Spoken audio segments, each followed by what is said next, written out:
welcome to the Engadget live stream of Google's I/O 2022 keynote. I am Deputy Editor Sherlyn Lowe. Over on my right side of the screen, I guess, is our Senior Editor, Sam Rutherford. Hey, Sam, how's it going? Hey, how you doing? Today, we're going to see what Google has to announce. I know a lot of people are very curious, right? I mean, first of all, we've had so many rumors, so many leaks. I believe 9 to 5 Google may have just reported a leak that's happening right now. Yeah.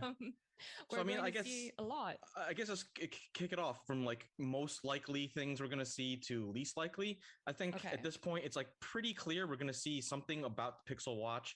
Leaks have been coming out about that for months now. And probably, Pixel 6a, I'm guessing just because it's every year not every year, but usually at Google I/O, Google tells us something about, the budget Pixel. Right.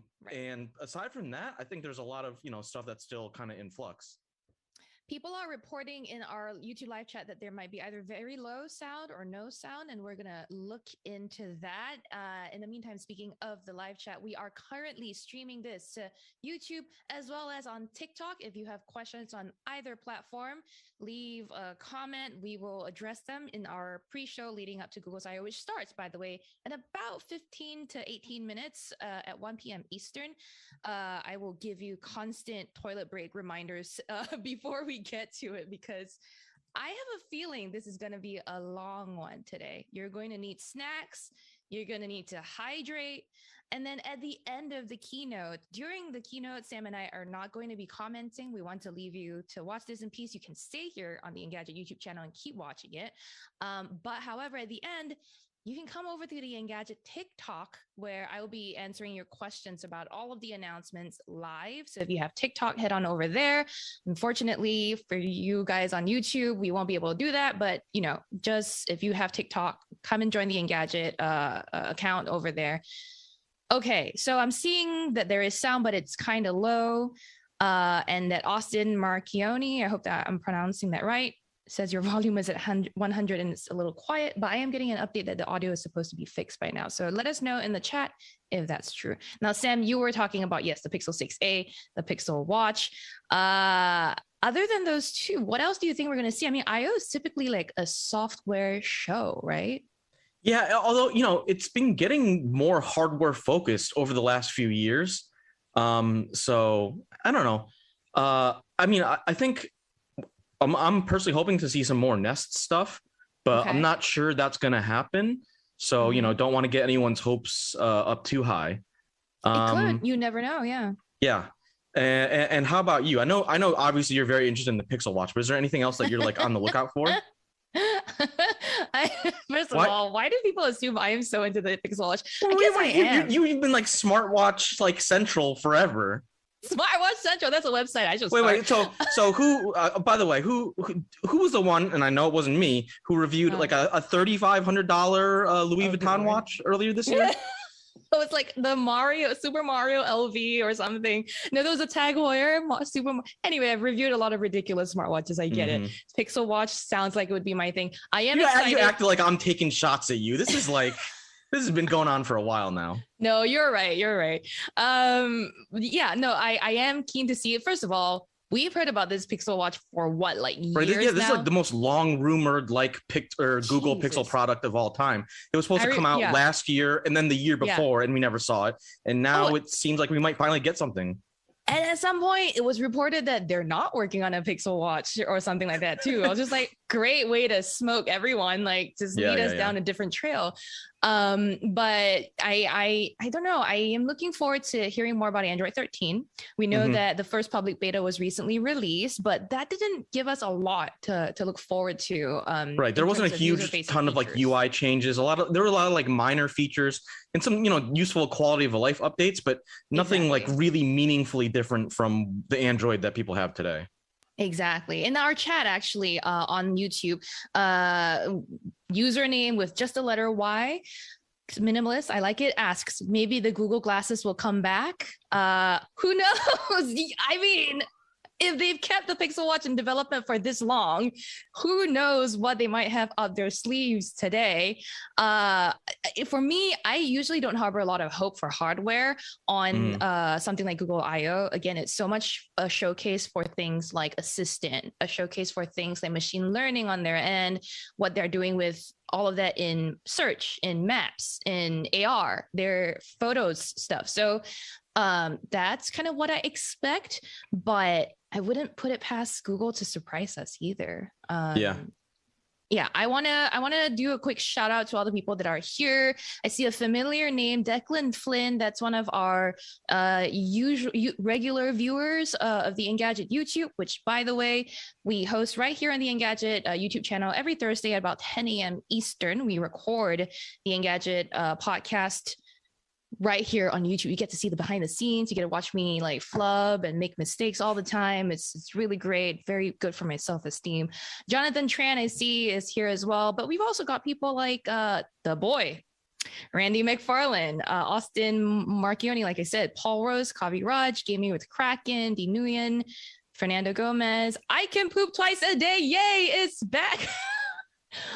Known on the Engadget community / audience group as one of the coolest usernames we've seen.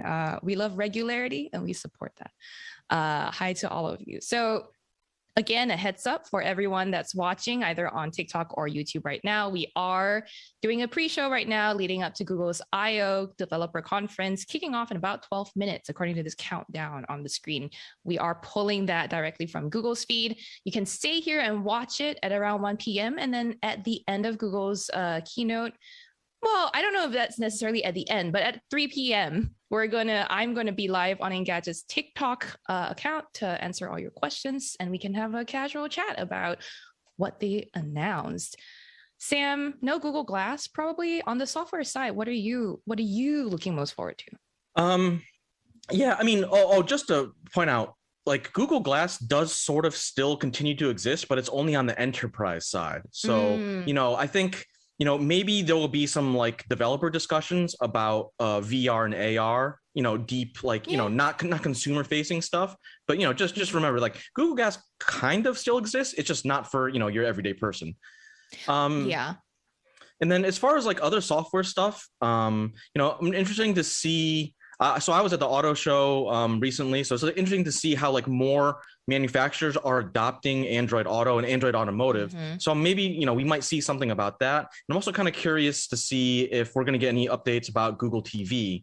Because this was, I think it was 2 years ago now that they announced like the rebranding of Google TV, and then later in the fall they added the Chromecast with Google TV.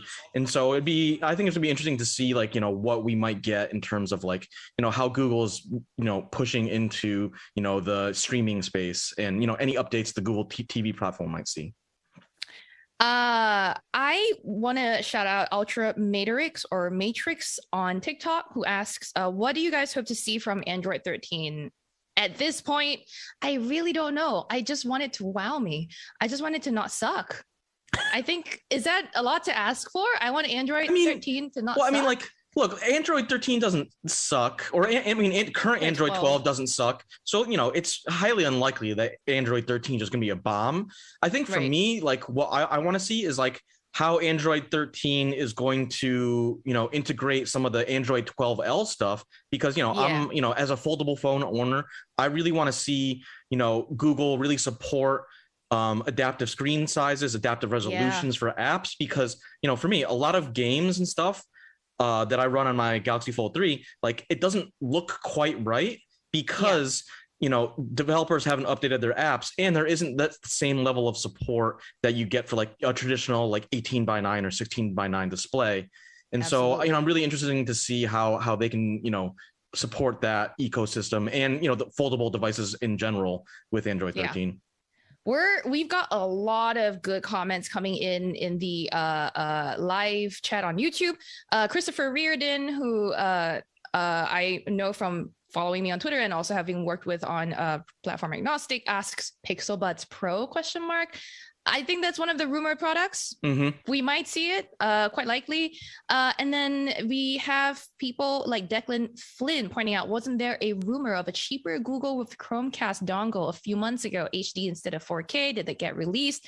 To my knowledge, it never did get released. Yeah, there was that rumor, and yeah, it didn't. We haven't heard much about it since. Maybe they'll touch on that. Yeah, that could be something we see today. Know.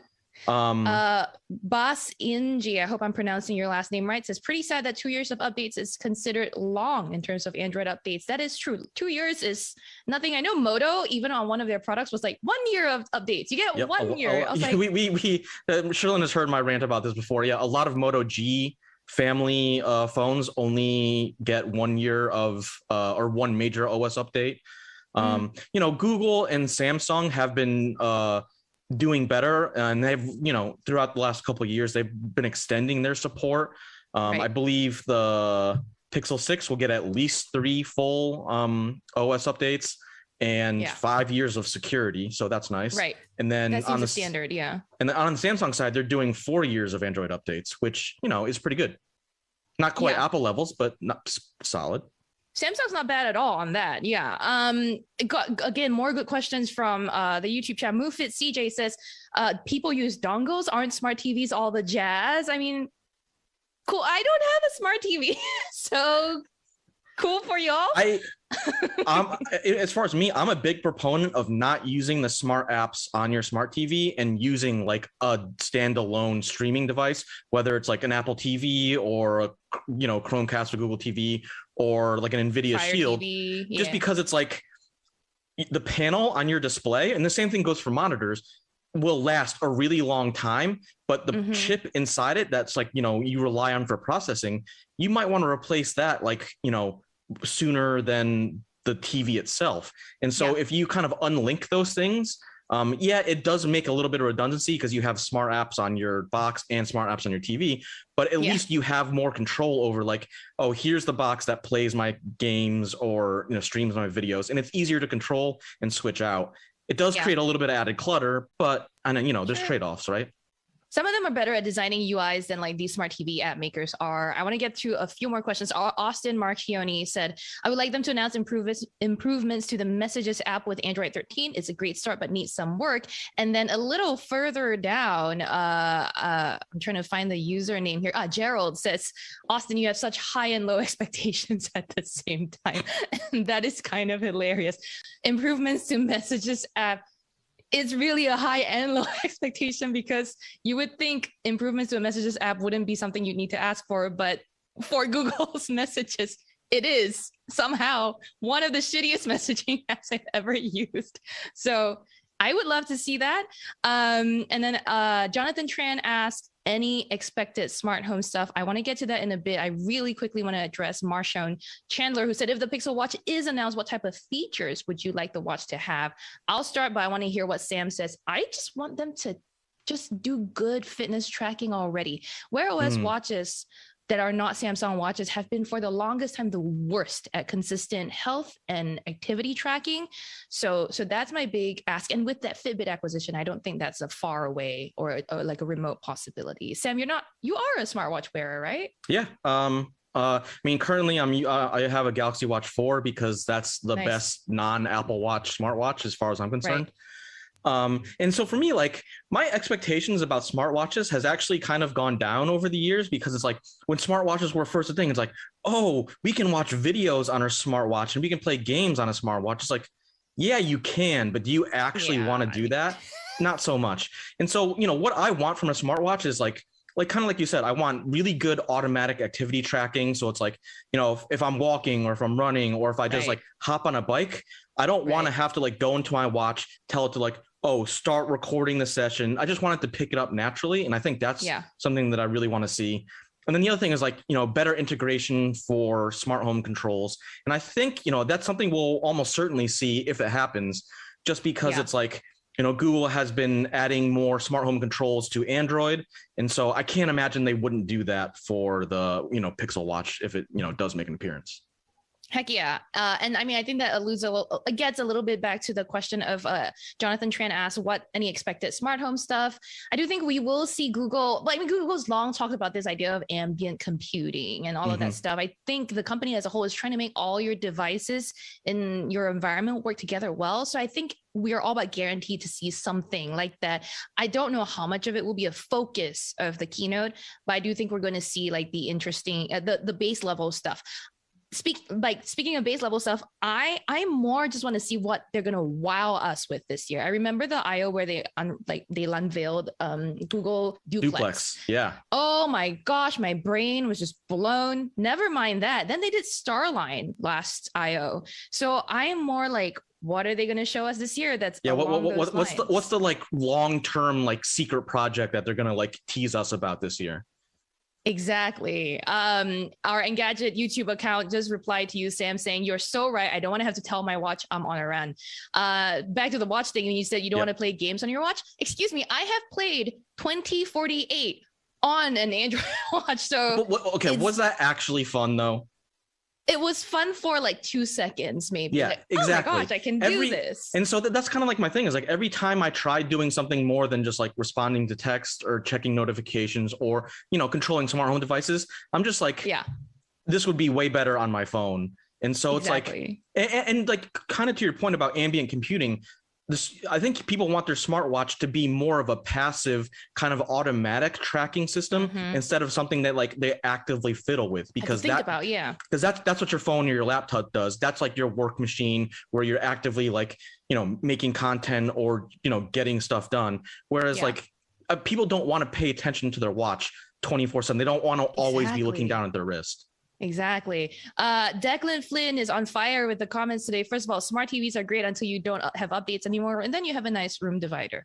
Scott Leapman says, hopefully some love for Android Automotive for their Polestar 2. Awesome. Declan Flynn again with maybe a new messages app since it's been how many weeks since they did a new one? Good point. And then just a quick round of hellos to people. We've got Chris Velasco in the house, that random stranger who we don't know. That? Who the heck is that? I don't know him. But hello to Chris Velasco. We've got Kushal Shingut who's here. We've got Daniel Diaz said hello. We're building a nice, lively, happy little community of Engadget audience members, and I love it. I want to give a personal shout out to my chiropractor who may or may not be watching right now. So there you go. Abdul Rahman asks, is there a new OS to be expected for a laptop? I don't know if we're going to get Chrome OS updates so much as we're going to probably get cloud and docs updates, right? They've been working on this workplace stuff with the chips and with the sort of Microsoft's Fluid framework version of it for a while. We might get more updates today. Yeah, and not too long ago, Google added support to Steam games in Chrome. And I believe Nate did a kind of hands-on with that. Yes, maybe we'll get a little bit more info about how that, like, because it was more of a beta. It's not like a full, official release. And so maybe we'll get a little update on that possibly. Right. And also Igor on our team mentioned, did they talk, like, they were like, oh, are they going to talk about Stadia? So who knows? Stadia, dead or alive? We don't know. You guys, we have about a minute left until the keynote kicks off. I recommend you go get your bathroom break, your water, your snack. I want to shout out to all the people that have been saying hi: Nitin Gupta, Clarence Brown, Passion Production Nation, Josh Burris, Big X from London, Elizabeth Doan, Techie Dude, Anshuma Mishra, Kaviraj, all of you. Thank you so much. Hi to Brett from Texas. With 50 seconds left to go, I want to shout out again at the end of Google's keynote, you can head on over to Engadget's account on TikTok to have a live Q&A with me to break down all of that news. And then tomorrow morning at about 10 a.m. Eastern, come back here to the Engadget YouTube channel because we'll be hosting the Engadget podcast recording, and we have plenty more time to answer your questions directly, both on YouTube and TikTok. So that'll be a fun one. We'll talk about not only Google, but also Microsoft. Sam, anyone you want to shout out to before we have the keynote kick off? No, I mean, I definitely want to like go back to Declan's comment. It's like, yes, absolutely. When your smart TV stops getting updates, then you're just like, oh, well, what do I do now? And that's kind of like where the whole standalone streaming box comes in. It's like, hey, if you stop getting updates on your TV, you can get a new box and kind of it's not ideal, obviously, but like then you can still get new apps and software that way instead of relying on the TV maker to just do everything for you, which, TV makers are not, they're getting better, but, they're not quite as fast on the update cycle as, Google's and others. All right, the keynote just kicked off. We will see you at 3 p.m. on the Engadget TikTok. Enjoy Google's keynote. Have fun, yo. Information in the world, and yet it was so difficult to find. So we tried to solve that problem. But along the way, we found new ones. Like how to reply to all those emails. What's the best way to get from A to B? How do I get that look? Or how do I get rid of that? For this, my computer just crashed. We built that. From that came this. To stop this, we made that. The more we look, the more we find. Find a problem, build a solution. The climate crisis. Our goal is to make the sustainable choice an easier choice. Whether someone that can't see, can't hear, really making it accessible to as broad a set of people as possible. Technology. Okay, get ready. We know that the starting point is uneven, but we can generate equitable outcomes and give everybody a level playing field. It can actually just be inspired by the world around us. Technology has the power to make everyone's lives better. It just has to be built.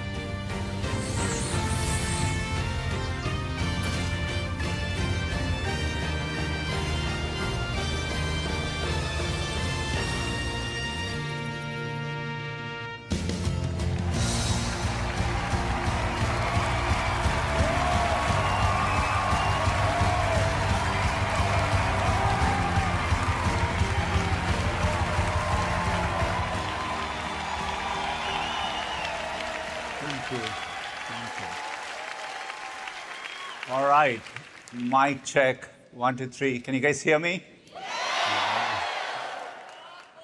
Yeah. It's on. After 2 years of starting many meetings on mute, I thought I should double check. All right, good morning, everyone, and welcome. Let's actually make that welcome back. It's so great to be back in Shoreline Amphitheater after 3 years away.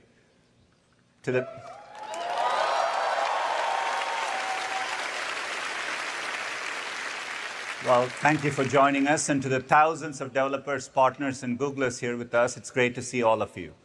And to the millions more joining us around the world on live stream, we are so happy you're here too. Last year, we shared how new breakthroughs in some of the most technically challenging areas of computer science are making Google products more helpful in the moments that matter. All of this work is in service of our timeless mission to organize the world's information and make it universally accessible and useful.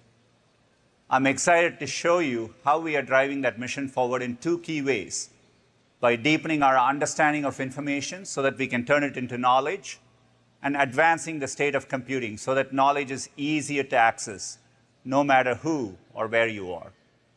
Today, you'll see how progress on these 2 parts of our mission ensures Google products are built to help. And I'll start with a few quick examples. Throughout the pandemic, Google has focused on delivering accurate information to help people stay healthy.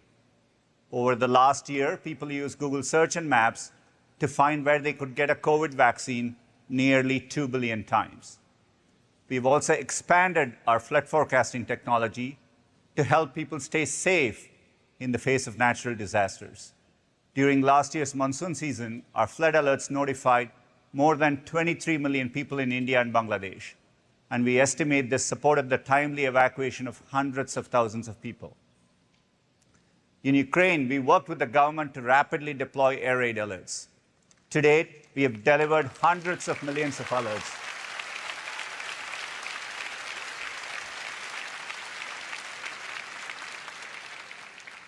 In March, I was in Poland, where millions of Ukrainians have sought refuge.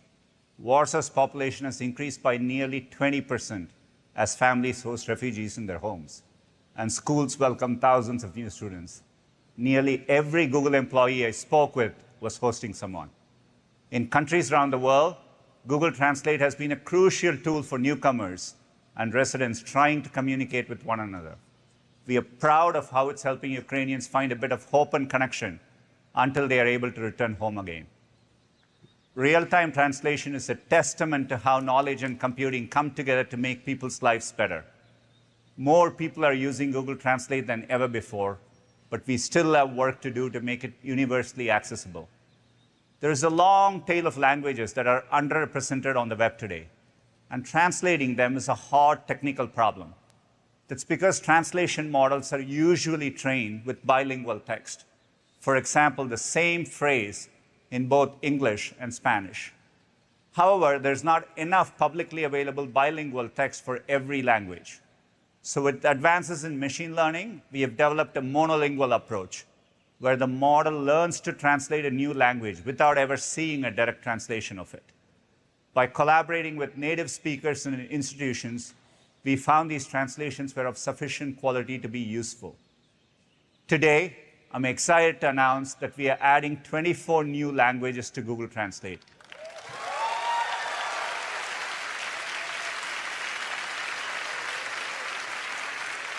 This includes the first indigenous language of the Americas, and together these languages are spoken by more than 300 million people. Breakthroughs like this are powering a radical shift in how we access knowledge and use computers. Yet so much of what's knowable about our world goes beyond language. It's in the physical and geospatial information around us. For more than 15 years, Google Maps has worked to create rich and useful representations of this information to help us navigate. Advances in AI are taking this work to the next level, whether it's expanding our coverage to remote areas, reimagining how to explore the world in more intuitive ways. Around the world, we have mapped around 1.6 billion buildings and over 60 million kilometers of roads to date. Some remote and rural areas have previously been difficult to map due to scarcity of high-quality imagery and distinct building types and terrain. To address this, we are using computer vision to detect buildings at scale from satellite images. As a result, we have increased the number of buildings on Google Maps in Africa by 5 times since July 2020, from 60 million to nearly 300 million.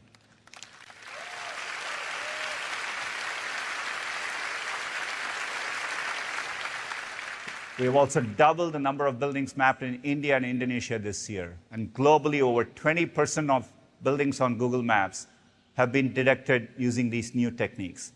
We've gone a step further and made the data set of buildings in Africa publicly available. International organizations like the United Nations and the World Bank are already using it to better understand population density and to provide support and emergency assistance. We're also bringing new capabilities into maps. Using advances in 3D mapping and machine learning, we are fusing billions of aerial and street-level images to create a new high-fidelity representation of a place.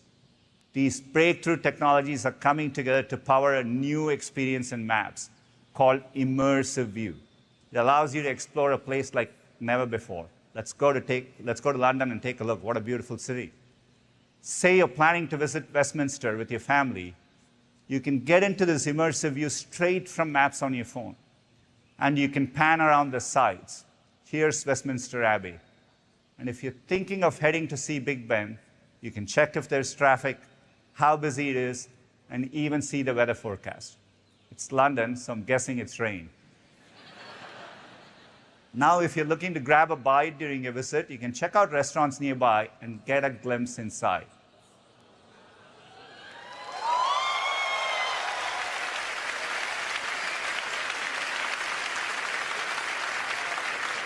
What's amazing is that this isn't a drone flying in the restaurant. We use neural rendering to create the experience from images alone. And Google Cloud Immersive Stream allows this experience to run on any smartphone. This feature will start rolling out in Google Maps for select cities globally this year. Another big improvement to Maps is eco-friendly routing. Launched last year, it shows you the most fuel-efficient route, giving you the choice to save money on gas and reduce carbon emissions. Eco-friendly routes have already rolled out in the US and Canada, and people have used them to travel 86 billion miles, helping save an estimated 500,000 metric tons of carbon emissions, the equivalent of taking 100,000 cars off the road. I'm happy to share that we are expanding this feature to more places, including Europe later this year. In this Berlin example, you could reduce your fuel consumption by 18%, taking a route that is just 3 minutes slower. These small decisions have a big impact at scale. With the expansion into Europe and beyond, we estimate carbon emission savings will double by the end of the year.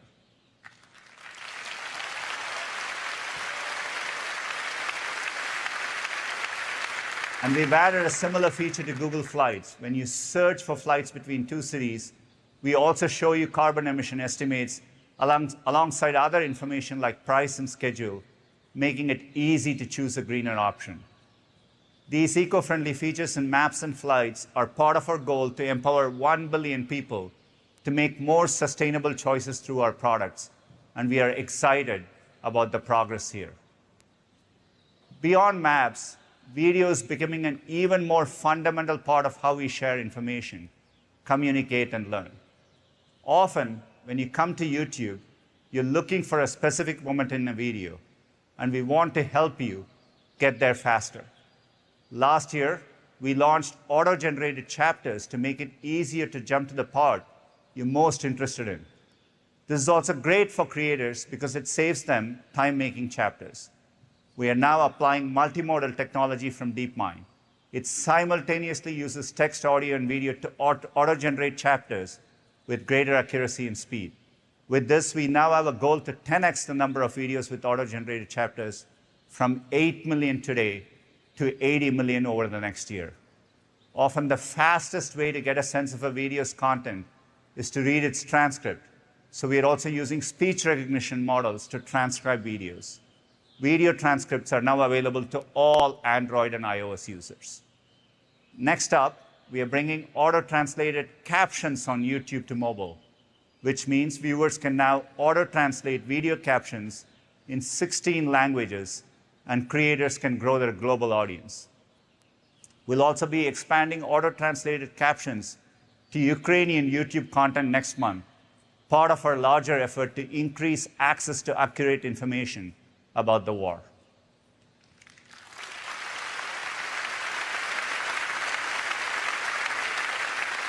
Just as we are using AI to improve features in YouTube, we are building it into our workspace products to help people be more efficient. Whether you work for a small business or a large institution, chances are you spend a lot of time reading documents. Maybe you felt that wave of panic when you realize you have a 25-page document to read ahead of a meeting that starts in 5 minutes. At Google, whenever I get a long document or email, I look for a TLDR at the top. TLDR is short for too long, didn't read. And it got us thinking, wouldn't life be better if more things had a TLDR? That's why we have introduced automated summarization for Google Docs.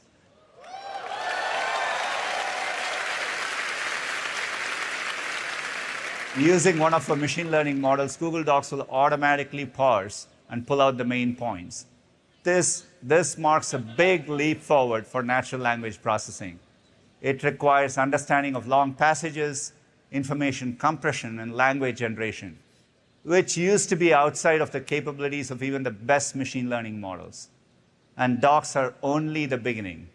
We are launching summarization for other products in Workspace. It'll come to Google Chat in the next few months, providing a helpful digest of chat conversations. So you can jump right back into a group chat or look back at the key highlights. What's for lunch?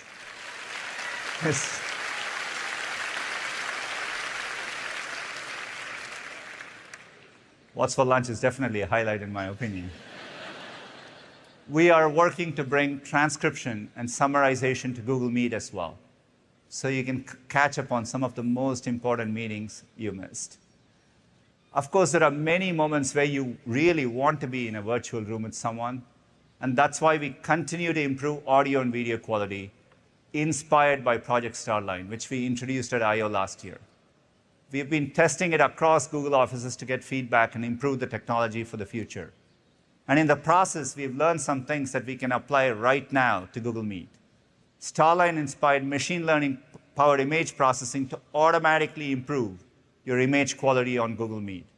And it works on all types of devices, so you look your best wherever you are.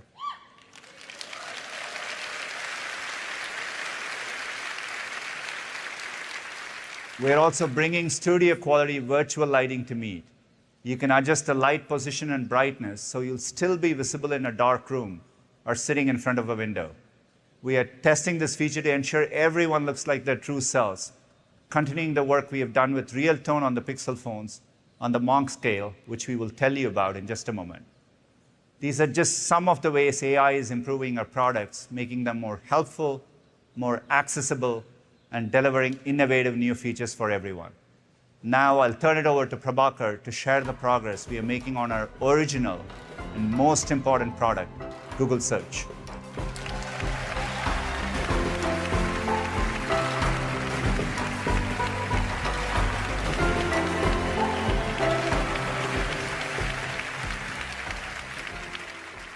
Thanks, Sundar. People's quest for knowledge often starts with a search. And over time, we worked hard to understand the trillions of questions that people ask us every year and to deliver the most helpful information possible. But the way people search for information shouldn't be constrained to typing keywords in a search box. It's human nature to gain knowledge through multiple senses and inputs as we go about our day. For instance, if I hear a bird chirping outside the window, I might point to it and ask my wife, what kind of bird is that? And while it's a huge challenge for computers to understand information the way we do, advances in technology are helping bridge the gap. With AI technologies like natural language understanding and computer vision, we're transforming search to be far more natural and helpful than ever before. Imagine a future where you can search any way and anywhere and find helpful information about what you see, hear, and experience in whatever way is most intuitive to you. This is our vision for the future of search, and it's one we've already taken steps towards. When Google started, our breakthrough was in understanding text-based queries.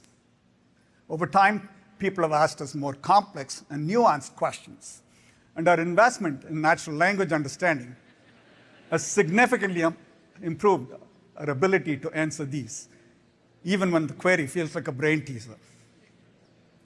I don't know this one either. It's Hachi, a dog story. That's the answer. But for many questions, it can be easier to speak than type, which is why, over a decade ago, we introduced voice search. We now get hundreds of millions of voice queries every day, and adoption is even higher amongst new internet users. In India, for example, nearly 30% of Hindi queries are spoken.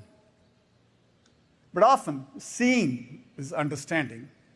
So we reimagined Google Search yet again with Google Lens to help you search what you see using your camera right from your search bar. Lens is now used over 8 billion times a month, which is nearly tripled last year. Now, we're redefining Google Search yet again. We're combining our understanding of information across multiple modes to help you express your needs more naturally than ever before. Just last month, we launched Multisearch, one of our most significant updates to search. In the Google app, you can now search by taking a photo and asking a question at the same time. You can snap a pic of a spill-proof water bottle and ask for one with rainbows on it to brighten your kid's day. Or in my case, I was able to take a photo of my leaky faucet and order the part to fix it.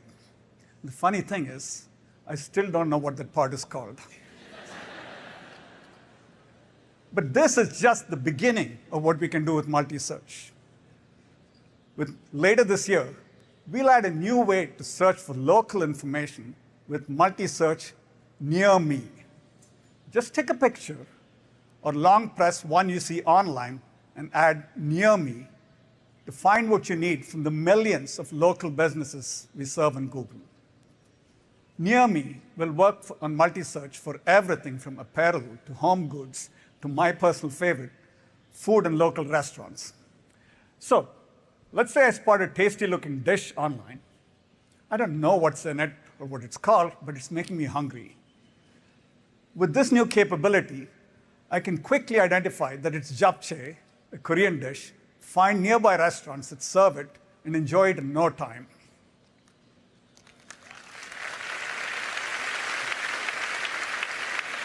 While this all seems simple enough, here's what's happening under the hood. Google's multimodal understanding recognizes the visual intricacies of the dish and combines it with an understanding of my intent, that I'm looking for local restaurants that serve japchae. It then scans millions of images and reviews posted on web pages from our active community of Maps contributors to find results about nearby spots. Multisearch Near Me will be available globally later this year in English and will come to more languages over time.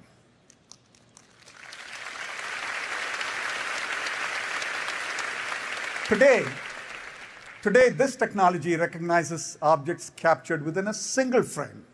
But sometimes you might want information about a whole scene in front of you. In the future, with an advancement we're calling scene exploration, you'll be able to use multi-search to pan your camera and ask a question and instantly glean insights about multiple objects in a wider scene.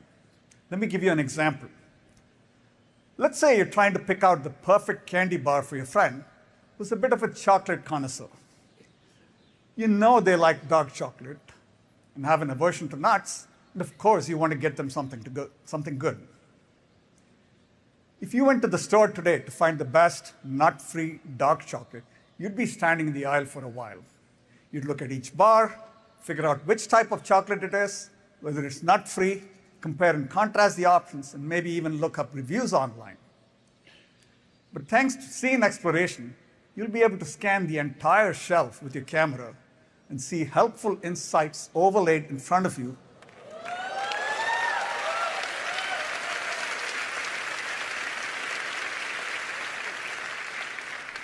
Yeah, insights overlaid, so you can find precisely what you're looking for.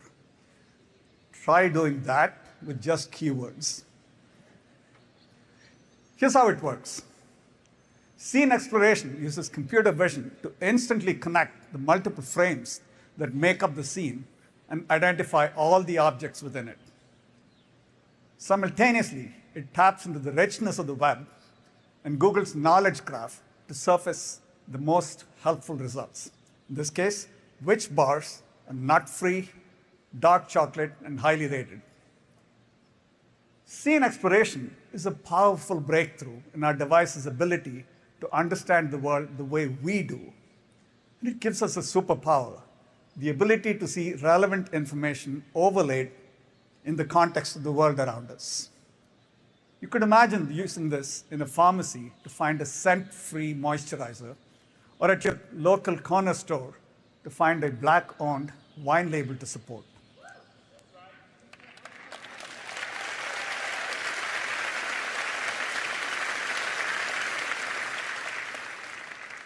This is like having a supercharged Control F for the world around you. Looking further out, this technology could be used beyond everyday needs to help address societal challenges like supporting conservationists in identifying plant species that need protection, or helping disaster relief workers quickly sort through donations in times of need. From multi-search Near Me to scene exploration, the advancements we've talked about today are in service of our broader vision to make search even more natural and helpful. So you can search your whole world asking questions anyway and anywhere. To deliver on this promise, Google needs to serve billions of people's diverse information needs. And it's critical that they see themselves reflected in our products. Building for everyone is a core value at Google. You might recall at I/O last year, we announced Real Tone, a multi-year initiative to build more equitable camera and imagery experiences on Pixel 6.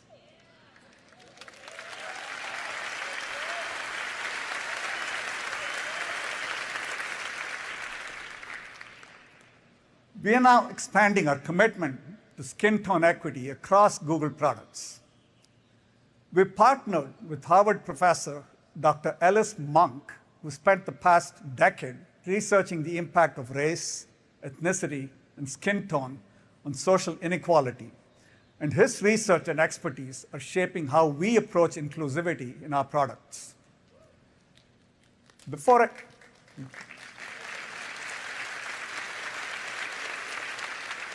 I hand it over to my colleague Annie to tell you more about the work we're doing in this space, let's hear from Dr. Monk himself. Oftentimes when it comes down to representation, I'm amongst the darkest that you would find in media, when I know that there are much darker folks, even of different races. Color biases and colorism are really a global phenomena. The reality is life chances, opportunities, all of these things were very much tied to your phenotypical makeup.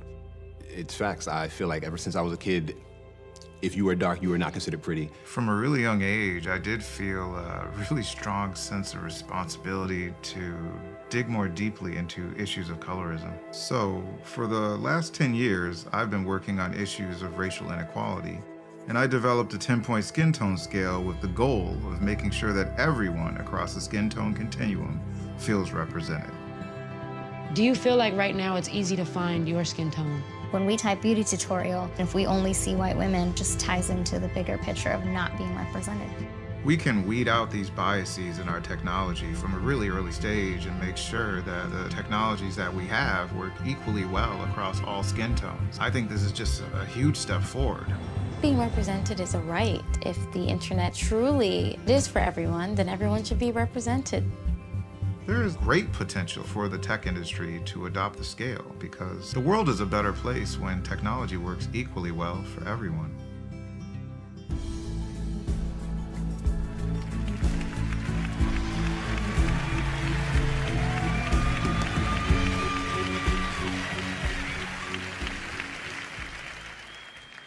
At Google, we build products for the world.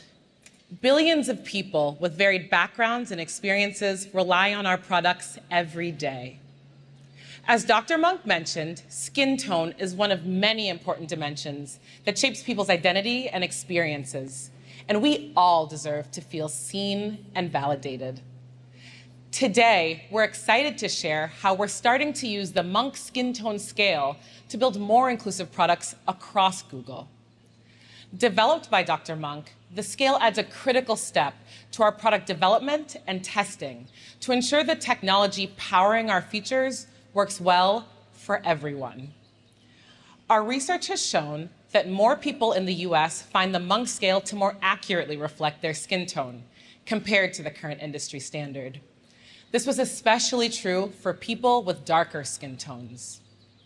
We're testing the scale globally and in different product settings, and we'll continue to improve it to reflect people everywhere. At Google, we've started using the Monk scale to help improve how we understand and represent skin tone in products like photos and search. Every day, millions of people search the web, expecting to see images that match the diversity of the world around them. We've started to roll out improvements to images in Google search to show a range of skin tone diversity so that people from all kinds of backgrounds can find more relevant results. And for makeup queries like everyday eyeshadow and bridal makeup looks, users will have a new way to filter by relevant skin tones to find more helpful results. I can't tell you the number of times that complementary shades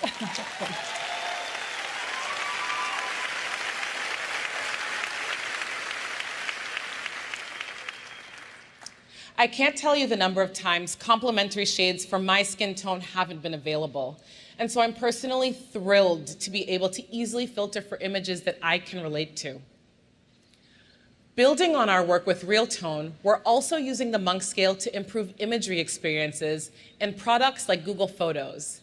And later this month, we'll be launching new Realtone filters that were designed to work well across skin tones and evaluated using the Monk scale.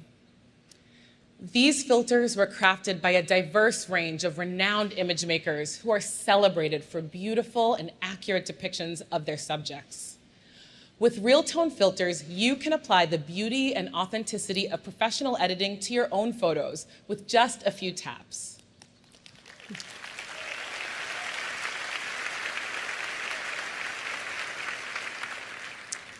Building more inclusive experiences is a long-term commitment, one that involves close collaboration with brands, publishers, and researchers. And that's why we're pleased to announce that today we are open sourcing the Monk skin tone scale so anyone can use it as a more representative skin tone guide.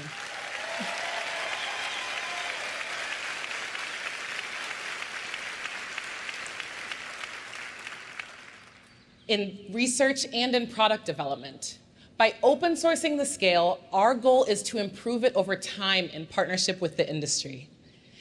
In the coming months, we'll also be developing a standardized way to label content for images on Google Search.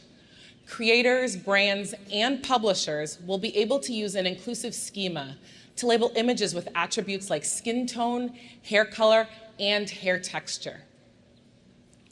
All of this is part of our ongoing commitment to ensuring that the web is as representative as our world. And now, let's check in with our watch party in Sao Paulo.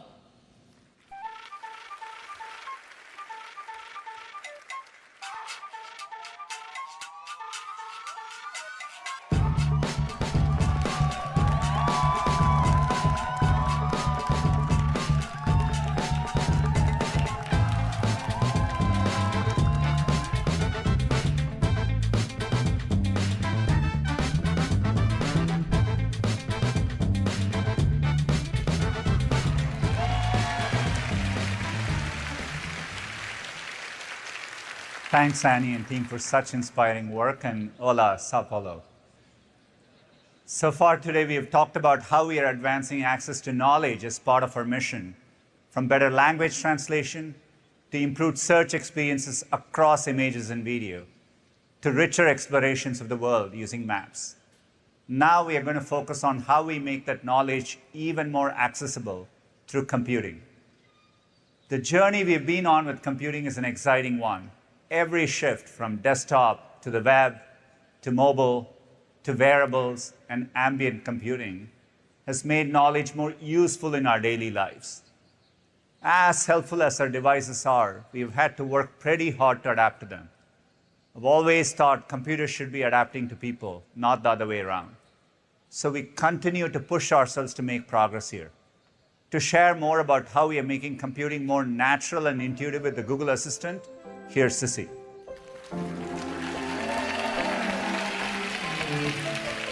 Thanks, Sundar.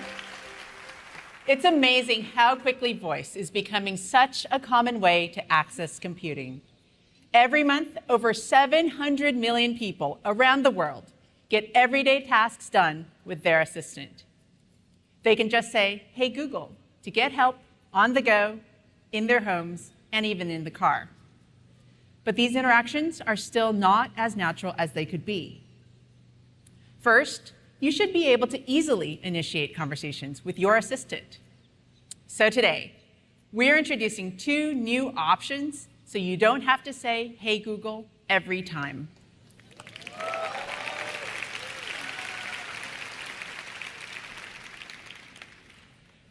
First is a new feature for Nest Hub Max called Look and Talk, which is beginning to roll out today.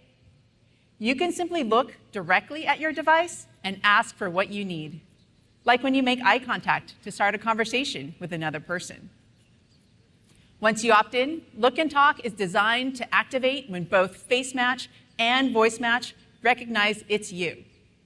And video from these interactions is processed entirely on device, so it isn't shared with Google or anyone else.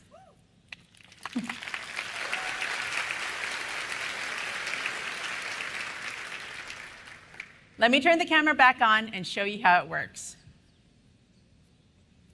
The mic and camera are back on. Walking into the kitchen to start our weekend with my family, I can simply look over and ask, show me some beaches in Santa Cruz.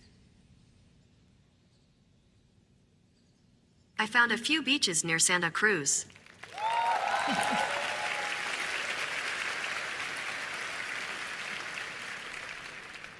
Pretty cool, right? How long does it take to get to that first one? By car, the trip to Natural Bridges State Beach is 51 minutes.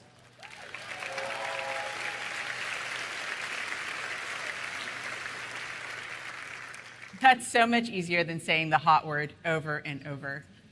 The ability to distinguish intentional eye contact from a passing glance requires 6 machine learning models that are processing over 100 signals, like proximity, head orientation, and gaze direction, to evaluate the user's intent all in real time. We've also tested and refined Look and Talk to work across a range of different skin tones, using some of the same principles of inclusion behind real tone on Pixel 6 camera and monk scale.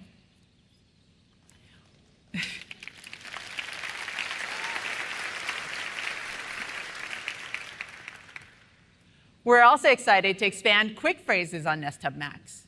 Quick phrases already lets you skip the hot word for things like answering calls on Pixel 6 and stopping timers on Nest devices. And in the next few months, you'll be able to ask your assistant for many common requests, like setting alarms, asking for the time, and controlling lights from your Nest Hub Max, all without saying the hot word.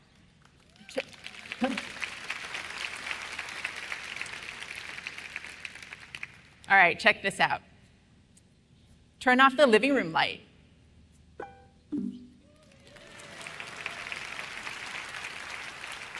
That was so easy. I just said what I wanted. Designed with privacy in mind, you choose which quick phrases are enabled for your Nest Hub Max. So those are 2 ways that it's getting easier to start talking to the assistant. We're also improving how the assistant understands you by being more responsive as you just speak naturally. If you listen closely, people's conversations are full of ums, pauses, and corrections. But that doesn't get in the way of understanding each other. And that's because people are active listeners and can react to conversational cues in under 200 milliseconds. Humans handle this so naturally, but doing this for open-ended conversations across the assistant is a really hard problem. Moving our speech models to run on the device made things faster, but we wanted to push the envelope even more. The breakthrough comes by creating more comprehensive neural networks that run on the Google Tensor chip, which was built to handle on-device machine learning tasks super fast. Let me show you a preview of how this will all come together. For example, I might tap and hold on my Pixel Buds and say, play the new song from...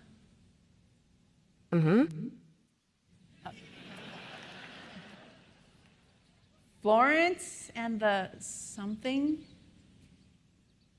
Got it. Playing free from Florence and the Machine on Spotify.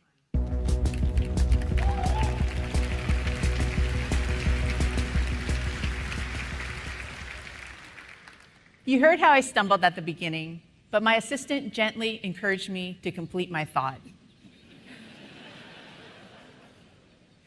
And then even when I messed up the artist name, Google Assistant correctly figured out the song I wanted.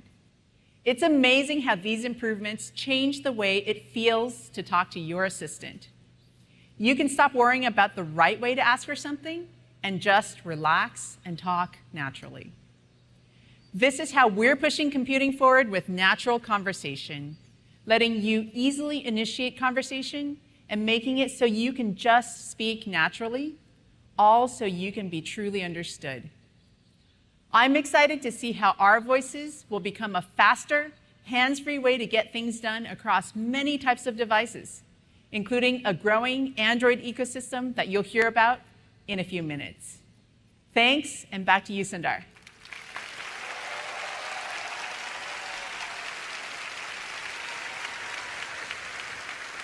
Thanks, Sissy. We are continually working to advance our conversational capabilities. Conversation and natural language processing are powerful ways to make computers more accessible to everyone. And large language models are key to this. Last year, we introduced Lambda, our generative language model for dialogue applications that can converse on any topic. Today, we are excited to announce Lambda 2, our most advanced conversational AI yet. We are at the beginning of a journey to make models like these useful to people, and we feel a deep responsibility to get it right.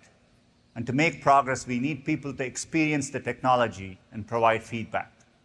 We opened Lambda up to thousands of Googlers who enjoyed testing it and seeing what it was capable of.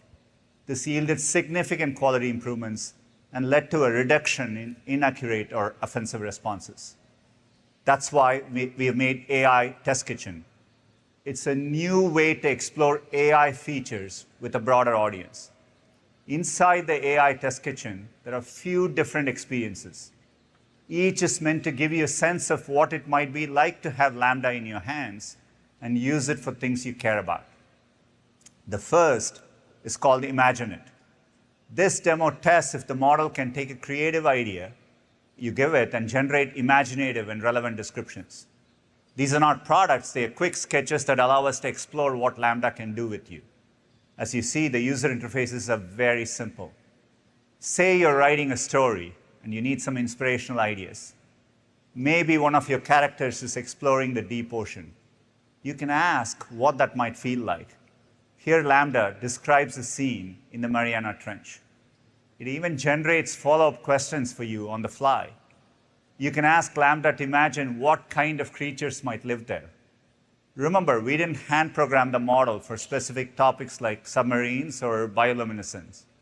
It synthesized these concepts from its training data. That's why you can ask about almost any topic, Saturn's rings, or even imagine being on a planet made of ice cream.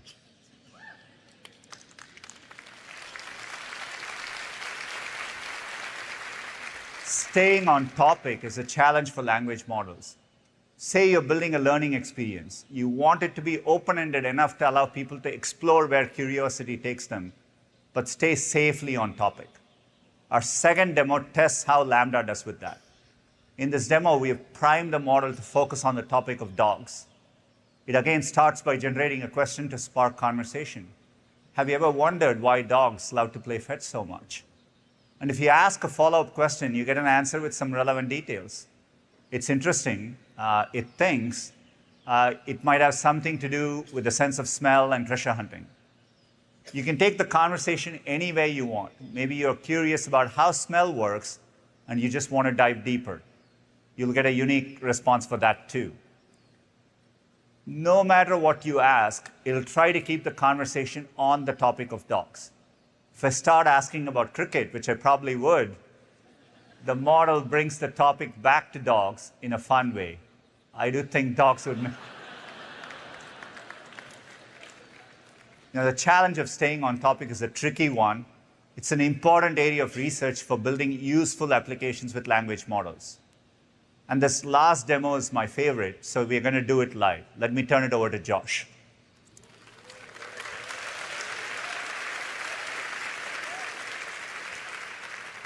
Thanks, Sundar. As a team, we've learned a lot on this project. And this will be the first ever live demo of Lambda from stage. Are you all ready to see how it works? All right, here I am in the AI Test Kitchen app. I'm going to open up this demo called List It. Now, List It explores if Lambda can take a complex goal or topic and break it down into relevant subtasks. It can help me figure out what I'm trying to do and generate useful ideas I might not have thought of. If you love to-do lists like I do, this is a dream come true. I'm going to tap Start, and this is a project I've been thinking a lot about lately. Plant a vegetable garden. I'll send this off to Lambda, and there it is. On the fly, it's come up with these different steps and broken it down into this list of subtasks. I can see things like make a list of what I want to grow, the location. I can also regenerate a list on the fly to get even more ideas. Now, what's interesting about these is I can quickly drop into one of them. Let's say this one, like what might grow in the area. And you can see it will give me further suggestions. I can keep going, breaking this down, where eventually it gives me a list of what I might want to plant, like tomatoes or lettuce or garlic. We'll keep garlic out of it this time. One of the other things Lambda does is not just break down lists, but you can generate a tip. So here, when I tap generate a tip, oh, it's never seen this one before, actually. It's telling me if I have a small yard or patio. It gives me different vegetables I might be able to grow. Now, when we think about products like this and experiences like this, it's much more than just coming up with a list of vegetables to grow. If I scroll back up, you can see all the different pathways that Lambda is helping me think through and giving me tips along the way. And just like that, this whole task feels a lot less daunting. Back to you, Sundar.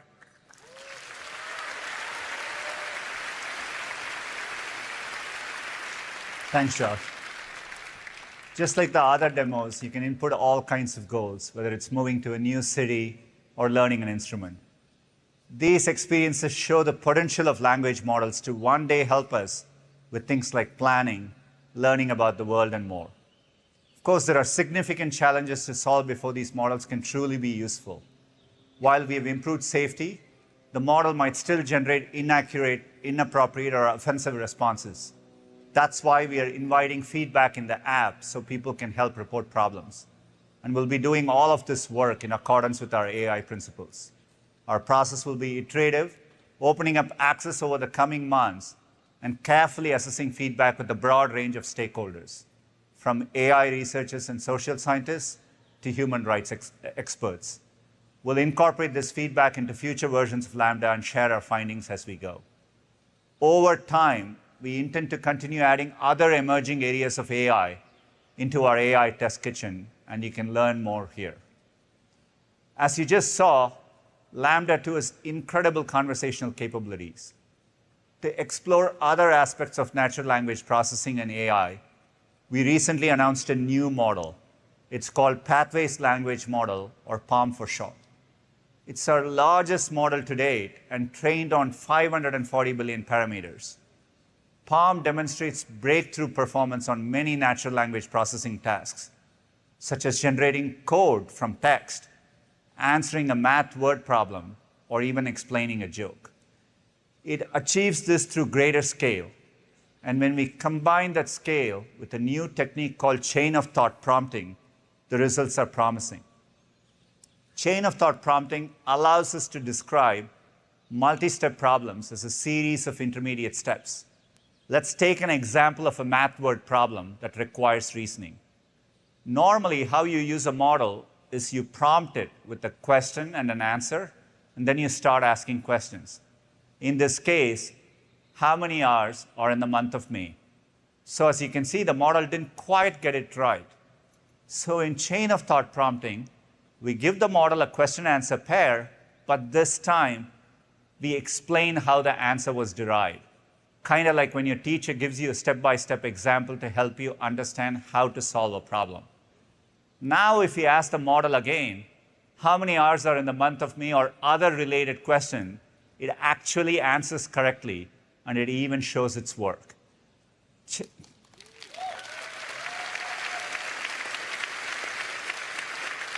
Chain of thought prompting increases accuracy by a large margin. This leads to state-of-the-art performance across several reasoning benchmarks, including math word problems. And we can do it all without ever changing how the model is trained. PaLM is highly capable and can do so much more. For example, you might be someone who speaks a language that's not well represented on the web today, which makes it hard to find information. Even more frustrating because the answer you're looking for is probably out there. PaLM offers a new approach that holds enormous promise for making knowledge more accessible for everyone. Let me show you an example in which we can help answer questions in a language like Bengali, spoken by 250 million people. Just like before, we prompt the model with 2 examples of questions in Bengali with both Bengali and English answers. That's it. Now we can start asking questions in Bengali. What's the national song of Bangladesh? The answer, by the way, is Amar Shonar Bangla, and Palm got it right too. This is not that surprising because you would expect that content to exist in Bengali. But you can also try something that is less likely to have related information in Bengali, such as what are popular pizza toppings in New York City? And the model again answers correctly in Bengali, though it probably just stirred up a debate amongst New Yorkers about how correct the answer really is. What is so impressive is Palm has never seen parallel sentences between Bengali and English. It was never explicitly taught to answer questions or translate at all. The model brought all of its capabilities together to answer questions correctly in Bengali. And we can extend the technique to more languages and other complex tasks. We are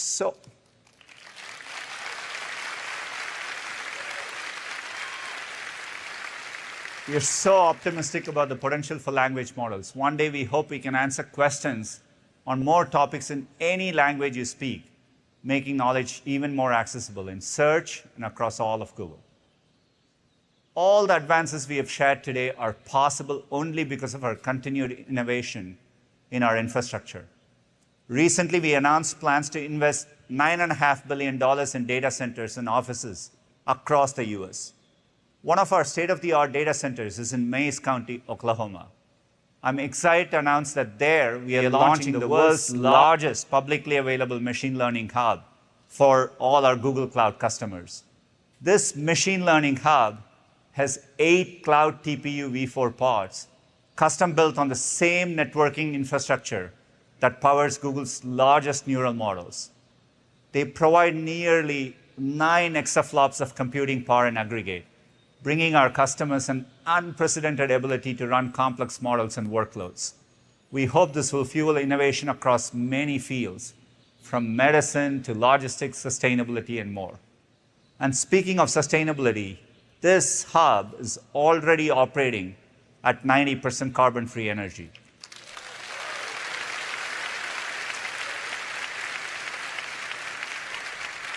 This is helping us make progress on our goal to become the first major company to operate all our data centers and campuses globally on 24/7 carbon-free energy by 2030.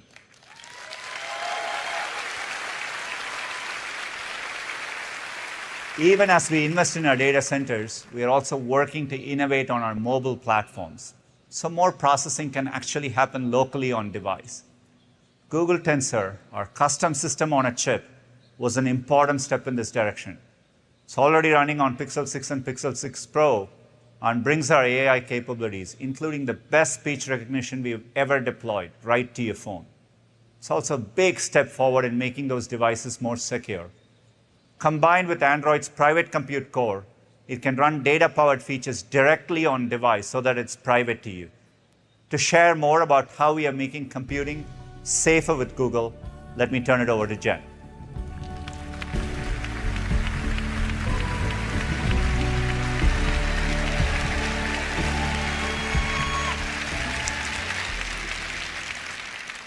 Every day, people turn to our products for help in moments big and small.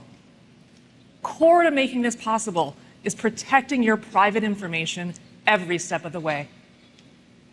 Even as technology grows increasingly complex, we keep more people safe online than anyone else in the world, with products that are secure by default, private by design, and put you in control. Today, I'm proud to share with you our latest advancements that make every day safer with Google. Widespread cyber attacks like Colonial Pipeline and the recent Log4j vulnerability threaten to put people's private information at risk, disrupt critical services like energy grids and telecommunications networks, and weaken global democracies. To prevent future attacks, we're raising the bar for the entire industry by pioneering advanced cybersecurity technology, alerting others to security risks within their own systems, and open sourcing solutions that make the whole internet safer. Specialized teams like Threat Analysis Group and Project Zero counter serious threat actors and detect vulnerabilities across the internet. Last year, our Threat Analysis Group detected that over 40,000 users were being targeted by government-backed actors. we automatically alerted everyone and increased protections and blocked attacks.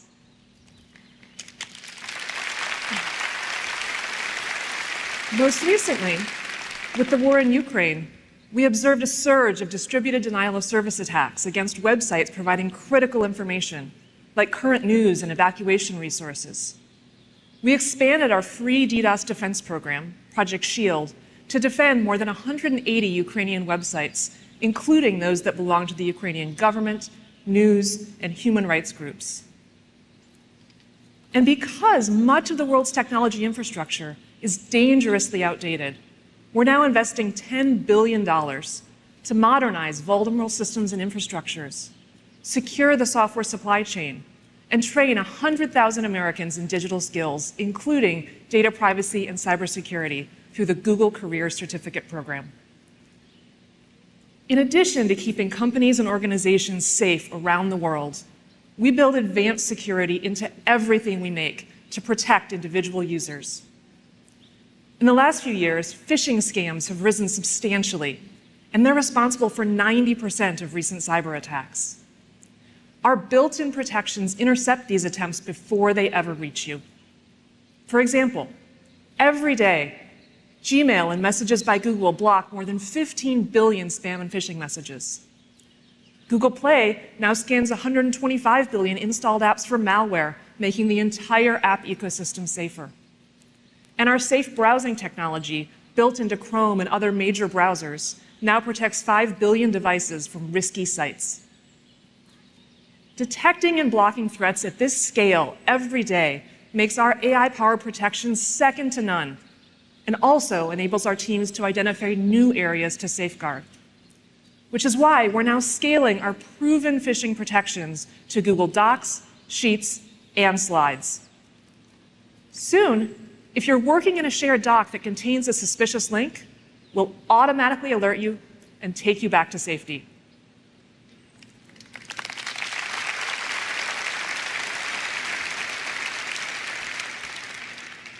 No matter where they occur, all phishing attempts share a single goal: to compromise your account, often using it as a tool to spread the attack to your network. Protecting your account starts with building the most advanced authentication technologies everywhere that you sign in. Cybersecurity experts say the single most important way to protect your account and help prevent cyber attacks is to use multi-factor authentication. However, it sometimes gets a bad rap for creating extra friction. That's why we've made our two-step verification as easy as it gets. Whether you're on Android or iOS, just one tap on your phone and you're in. No 6-digit codes.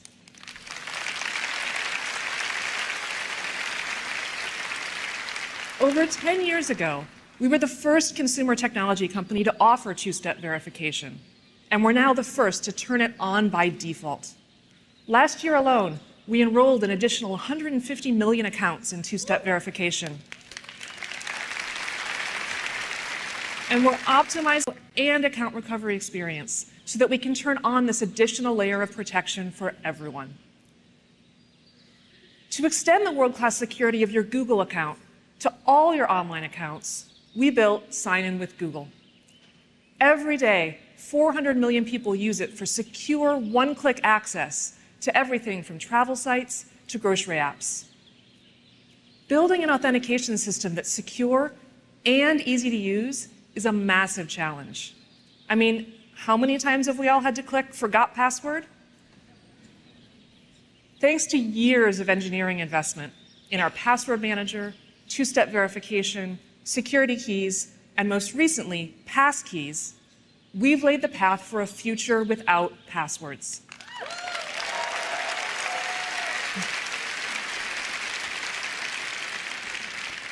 And we're now leading an industry-wide effort to enable passwordless sign-in across every device, website, and application on any platform. I'm really proud of the work we've done to make secure authentication accessible for everyone, everywhere.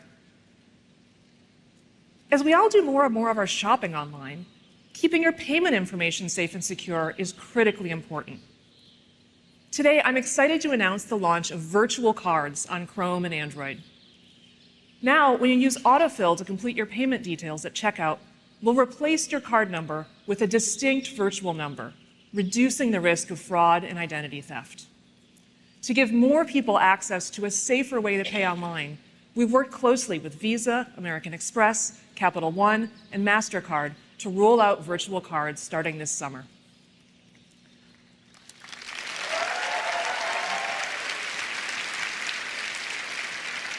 We're constantly monitoring the security of your Google account to give you peace of mind. We're now adding a safety status on your profile picture. So if anything needs your attention, we'll let you know and then guide you through simple steps to ensure your account is secure. We're relentless about protecting your personal information with the most advanced security in the world. Because if it's not secure, it's not private. But protecting your privacy requires us to be equally rigorous in building products that are private by design. And I'm excited to tell you about our latest advancements in this area. Today, computing's no longer happening just on a computer or on a phone, but across your home, in your car, on your wrist, and in the cloud. Unlocking personalized, helpful experiences while protecting user privacy in this increasingly complex environment presents new technical challenges. Building on deep research and advances in AI, hardware, and cloud computing, we've engineered a new technical approach we call protected computing. At its core, protected computing is a growing toolkit of technologies that transforms how, when, and where data is processed to technically ensure the privacy and safety of your data. Our approach focuses on 3 areas. First, we minimize your data footprint. Our focus here is on shrinking the amount of personally identifiable data altogether, collecting less and deleting more, using techniques like edge processing and ephemerality. If the data doesn't exist, it can't be hacked. Second, we de-identify the data, from blurring and randomizing identifiable signals to adding statistical noise. We use a range of anonymization techniques to strip your identity from your data, so it's no longer linked to you. And third, we restrict access through technologies like end-to-end encryption and secure enclaves. This is about making it technically impossible for anyone, including Google, to access your sensitive data. This toolkit of diverse techniques enables us to deploy the safest, smartest solution possible, and often stack multiple techniques to provide layered protections. Today, protected computing enables Android to suggest the next phrase in your text while keeping your conversation completely private. It helps Pixel know when to keep your screen awake while continuously deleting ambient signals as they're processed. And it allows Chrome to alert you to compromised passwords without knowing a single one.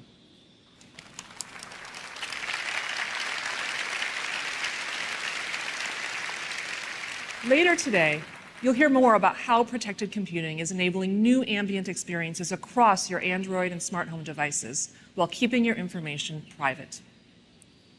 In addition to providing helpful experiences, protected computing is essential to unlocking the potential of data to benefit society more broadly in a way that preserves everyone's privacy.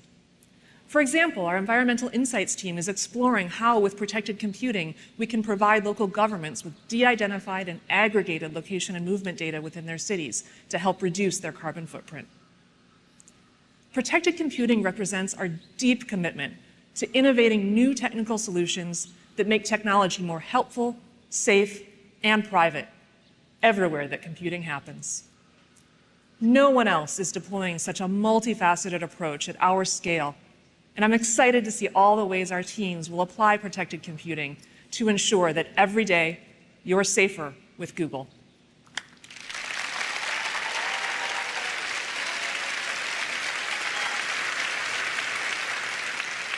At the end of the day, we believe that privacy is personal. That's why we continue to build powerful controls that let you choose what's right for you. To share more about the newest ways we're putting you in control of your data, let me pass it to Danielle.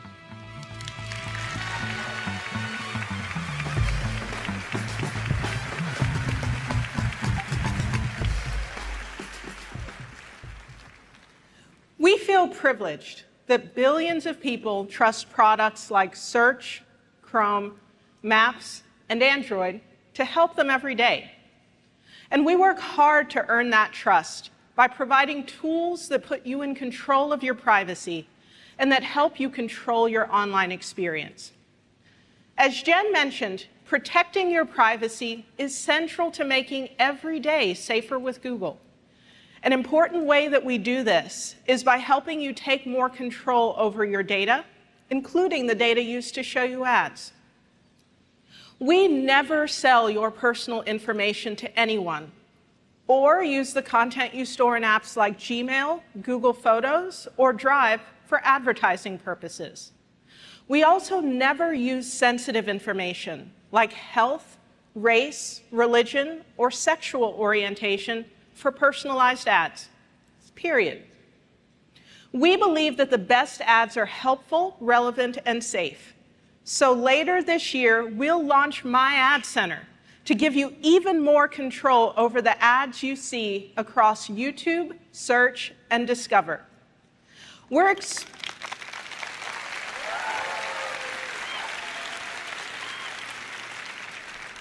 expanding on our existing ads privacy settings, so now through My Ad Center, you can directly control the data used to personalize your ads. For the first time, you can choose to see more ads from the categories or brands you like. For example, I'm interested in hybrid vehicles, so I choose to see ads from that category. You can also opt to see fewer ads from categories or brands you're not interested in. You'll be able to access My Ad Center through your Google account or directly from the ad. But it's not just about managing your data. We also know people want to have more control over their online presence to feel safer. So I have a question for you all. How many of you have searched for your name on Google? Okay. I do the occasional search for myself, and judging by the reaction, I can tell I'm not alone in checking to see what others may find about me online. At Google, while we strongly believe in open access to information, we also have a deep commitment to protecting people online. This is why we have policies for removing certain types of personally identifiable information from search results that we know people may prefer to keep private, such as their bank account or credit card numbers that could be used for financial fraud. Now we're building on this by introducing a new tool to accompany updated removal policies that allows you to take even more control of your online presence.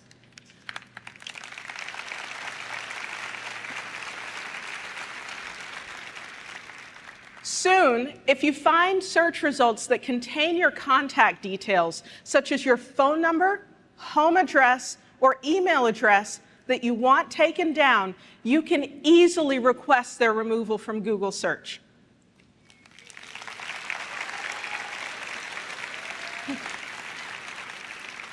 Of course, removing this information from Google Search doesn't remove it from the web. But this is an important step in helping to protect people online. This feature will be available in the coming months in the Google app, and you will also be able to access it by clicking the 3 dots next to individual Google search results. Another part of being safer online is having access to reliable information. Google Search is built from the ground up to deliver high-quality information. This has set Google apart from day one, and it's something we relentlessly invest in. And we also give you tools to evaluate the reliability of the information you come across. One of the tools we launched last year, called About This Result, has now been used more than 1.6 billion times. This tool is available on individual search results, helping you see important context about a website before you even visit. But we want to ensure you feel in control of the information you're consuming, wherever you are online. So we're making this helpful context more accessible as you explore the web beyond search.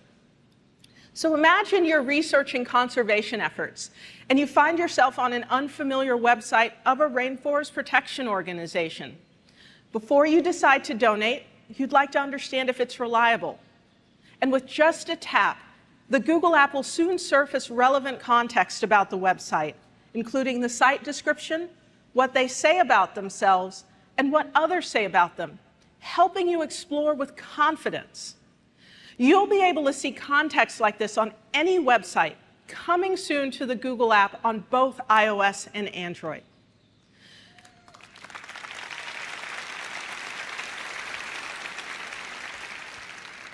As we've talked about today, at Google, we keep more people safe online than anyone else in the world, with products that are secure by default, private by design, and that put you in control. Everything we make is designed with safety at the core, including the platforms with billions of users like Search and Android. And speaking of Android, the team has been building cool experiences across the many devices in your life. And up next, Samir will be here to tell you more about it. But first, let's say hello to our watch party in London.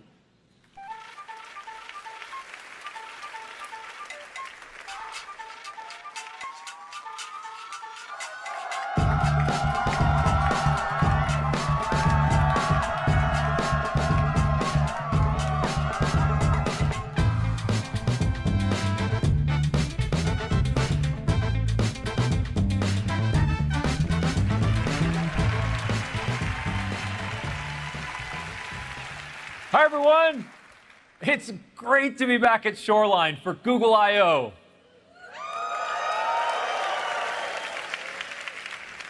Over the years, Android has grown into the most popular OS in the world, delivering access, connectivity, and information to people everywhere on their smartphones.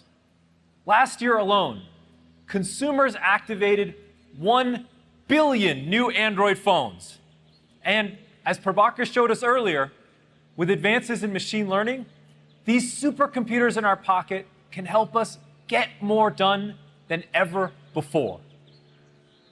While the phone is still the most popular form of computing, people are increasingly adding all kinds of connected technologies to their lives, like TVs, cars, watches, and more.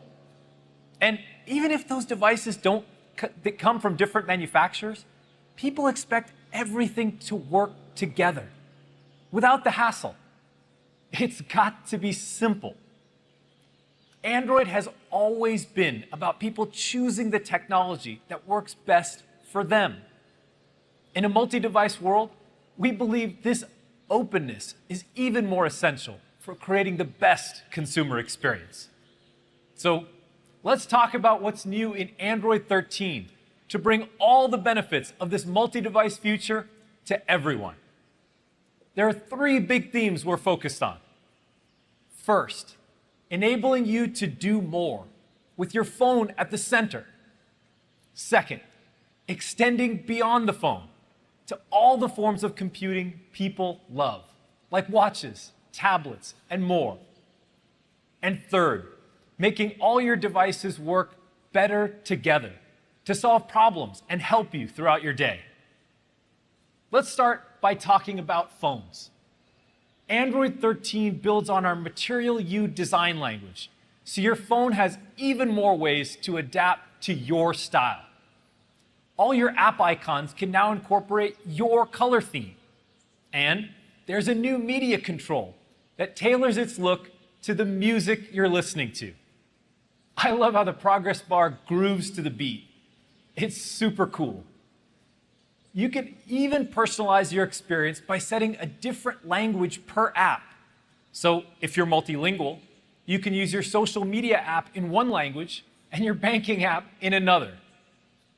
And of course, Android 13 comes jam-packed with dozens of new security and privacy features. But security needs to go beyond your device. When you send a message from your phone to someone else's, you want to be sure it's private and secure.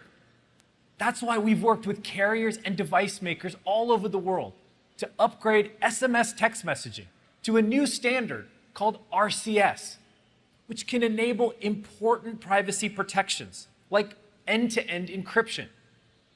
This is a huge step forward for the mobile ecosystem, and we're really excited about the progress. In fact, Google's Messages app already has 500 million monthly active users with RCS, and growing fast.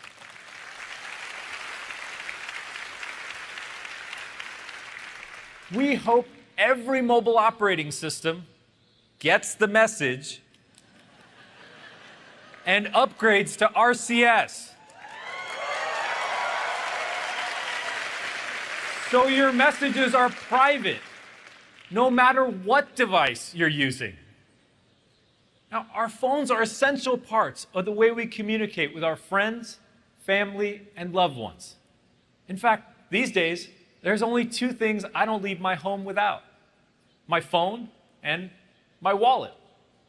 So the question is, can my phone replace my wallet?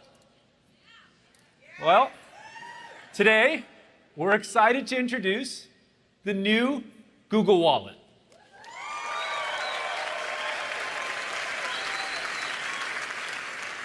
It's a digital wallet for Android that gives you fast, secure access to your everyday essentials. Your Google Wallet securely stores your payment cards, so you can tap to pay anywhere Google Pay is accepted. But Wallet is for so much more than payments. It's a way to unlock more of the world around you. You can show your student ID on campus, board a flight, or start your car. You can even use it as your park pass to explore Walt Disney World. Items that contain highly personal information, like your vaccine card, are stored on your device and not shared with anyone, not even Google. Now, we know it's hard to part with your physical wallet if it doesn't have your most essential item, your ID. So we're working with states here in the US and governments around the world to bring digital IDs to Wallet later this year.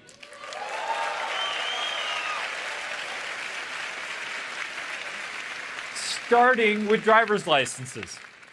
You can share the information in your ID without ever having to give your phone to another person. Simply tap via NFC or use a QR code. Google Wallet will be rolling out to Android and Wear OS devices around the world in the coming weeks.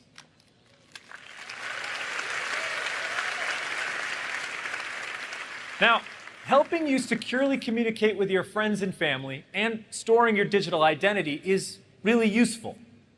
But our phones can be even more essential in difficult moments in life, like emergencies or natural disasters. 2 years ago, we developed the first algorithms on a phone to detect when you're in a car crash and automatically call for help. Let's take a look. I've got no recollection of the accident whatsoever. I woke up, I was upside down, and I had diesel fuel dripping on me. In the most powerful voice I had, I screamed out, "Help!" which I knew was pointless, but I heard help is on the way. The phone detected the accident and called 911. There was so much joy when I heard somebody say, "We found him, we've got him."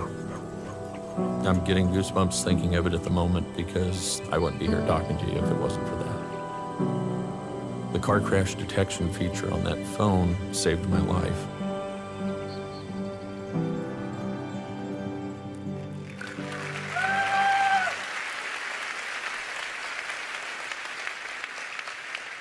Stories like this have inspired us to do more, to make technology helpful when you need it the most. Later this year, we'll start bringing emergency SOS to Wear, so you can instantly contact a trusted friend or family member, or call emergency services right from your watch. We're also expanding Android's earthquake alerting system to many of the remaining high-risk regions in the world. It uses accelerometer data from phones to determine if an earthquake is happening and warn others in the surrounding area, often before the shaking reaches them. You can get off a ladder, take cover, or pull your car over. These extra seconds of warning can save lives.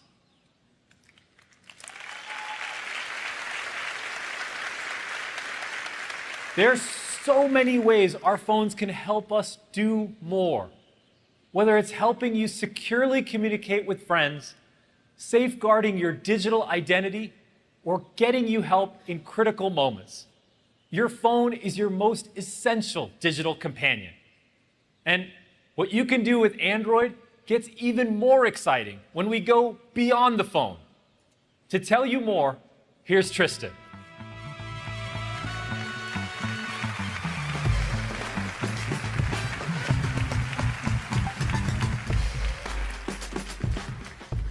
Along with the phone, we're working hard to ensure Android delivers a fantastic experience on all the devices that are most important to you, especially your personal devices like watches and tablets. At I/O last year, we announced some huge updates to Wear OS, including launching our joint platform with Samsung. And what a year it has been. There are now over 3 times as many Wear OS devices this year as there were last year. And this is just the start. Keep an eye out for new watches from Samsung, Fossil, Montblanc, and more, starting this summer. The momentum is carried on to our developer community, who are launching great app experiences on Wear OS and making the watch even better for our users. Favorites like Spotify, Adidas Running, Line, and Kakao Talk have all recently come to the platform, with many more coming soon. With a growing ecosystem of partners, developers, and apps, Wear OS is bringing the best of Android to your wrist.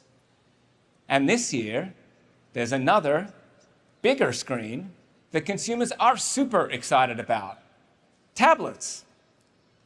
We are now approaching 270 million active users on large screen devices.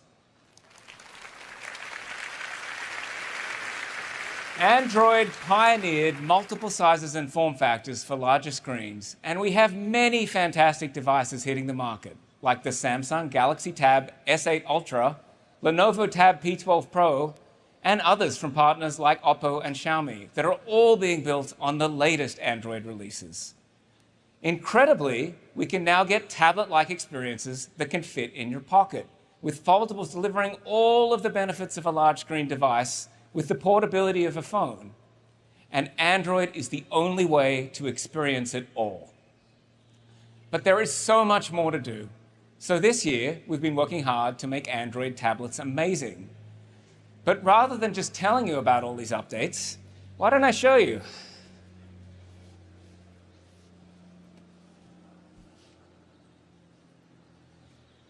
From the moment you power on the device, you can see the Android experience has been refined for the larger screen. One thing I absolutely love are the changes to the notification shade. It's been expanded to let you see more at a glance and have control right at your fingertips. There's also a new app taskbar that runs along the bottom. You can see, if I go ahead and fire up Google Photos, the taskbar is still there, and it gives me easy access to all my apps when I need them. This bigger screen also makes multitasking super easy. Say I want to share a picture from my latest vacation with a friend. I can pick up the conversation,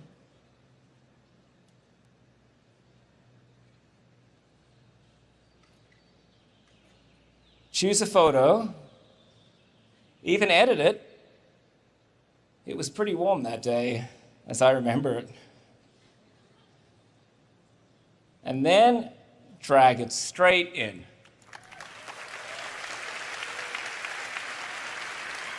I love using these pairs of apps to help me get things fun. In fact, if you swipe up to Overview, you can see I'm already busy planning my next vacation. Now, these OS changes don't mean much if the app experiences for tablets aren't also great. So starting today, we'll be updating more than 20 Google apps to look amazing on large screens and take full advantage of the extra functionality, with a lot more to come. Let's take a look at some of these great new experiences. The tablet version of YouTube Music puts more of the music you love front and center. We've optimized Google Maps to include rich information at a glance to help you navigate the world around you.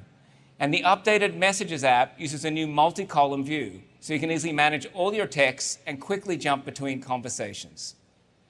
Third-party tablets too. You'll see revamped experiences coming to your favorite apps like TikTok, Zoom, Facebook, and more. And they look awesome. To help you find these new tablet apps, we're working to improve discovery on Google Play, along with introducing a new UI that makes the most of the larger screen. As you can see, we're building great experiences for phones, watches, tablets, and everything in between. The next step is getting all these devices to play nice with each other. So here's Lisa to tell you more about what we're doing to make everything work better together.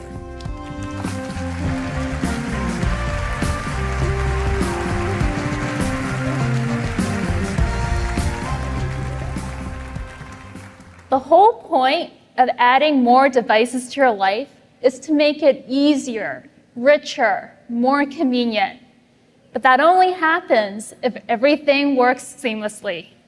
So let me show you how Android brings your devices together to be more helpful. First, I should be able to enjoy my media on whatever surface makes sense in the moment. For example, if I'm watching a show on my tablet and want to move it to the TV so my husband can see it too. Or if I'm listening to music on headphones during a run and want to continue listening on my Bose speaker when I get home. Casting makes that really easy, so it should be everywhere, which is why we're working to extend casting capabilities to new partners and products, such as Chromebooks or even your car. And I want my messages to move across my devices too. Like when I'm at my desk working, my conversations should be right there on the laptop screen I'm already using. This fall, we're extending Phone Hub so you can directly access all your phone's messaging apps on your Chromebook. Phone Hub gives you the exact app you're familiar with because it's streaming from your phone. No need to install a desktop client or keep them running in a tab that gets lost on your browser. So you can jump between chats, send and reply to messages, even add reactions to photos from your friends.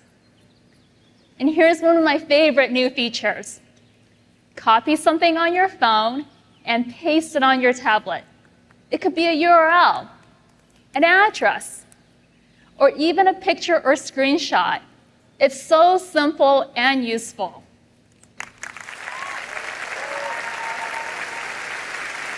And that's how a multi-device world should work.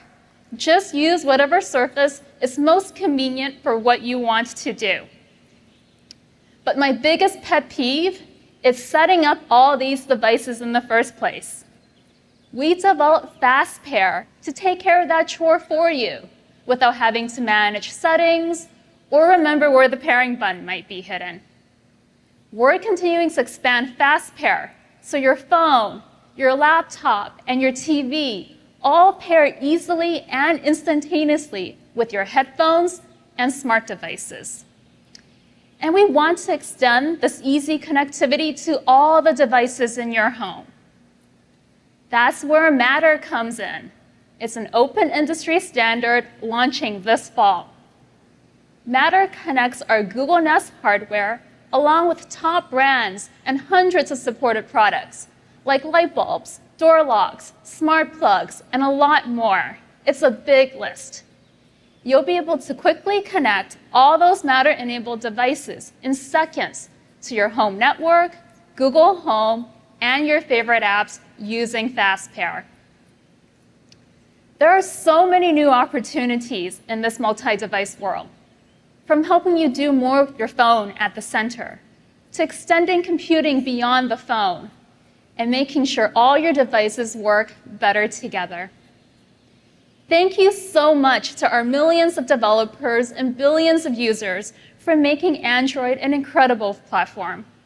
We're excited to keep pushing it forward with you, so keep an eye out for the Android 13 beta today. We've got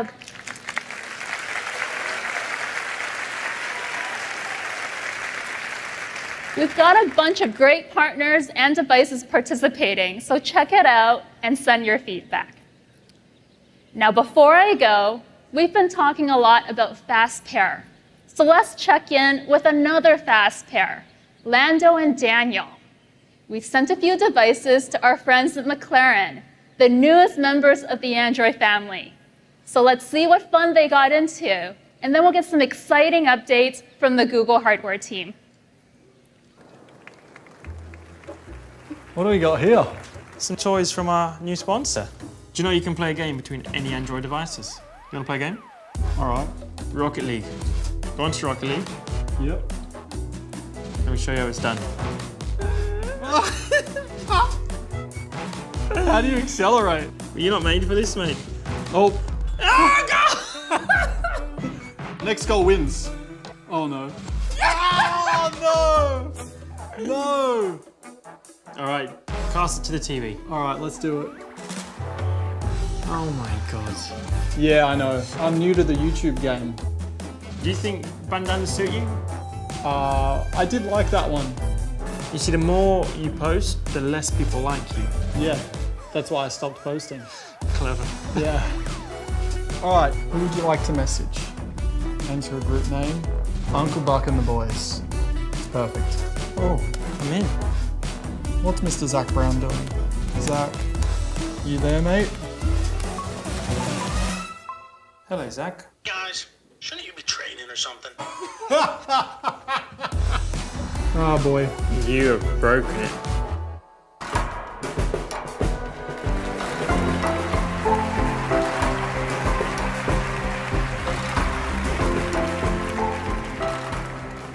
You just heard about the work we're doing across Google and Android to make a multi-device world simpler, so all your devices work better together. Let's talk next about Google's own hardware. We're building on this multi-device world to create a seamless, cohesive Pixel portfolio that pulls together all the tech breakthroughs you've seen today across Google. We'll start with Pixel phones, where we take all the helpfulness and intelligence of Google and create an experience that adapts to you.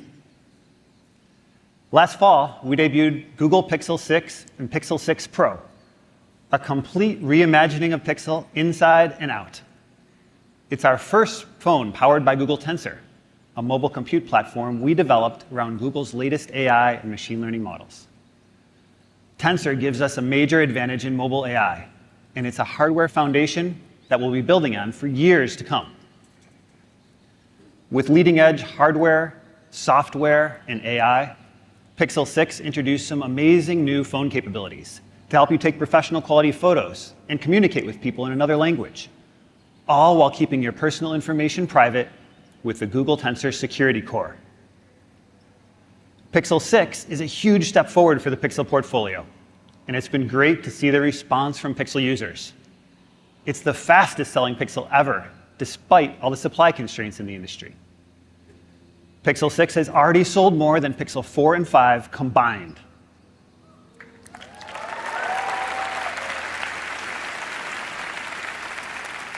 So let's keep that momentum going. Today, I'm excited for Sonia to show you the new Pixel 6a.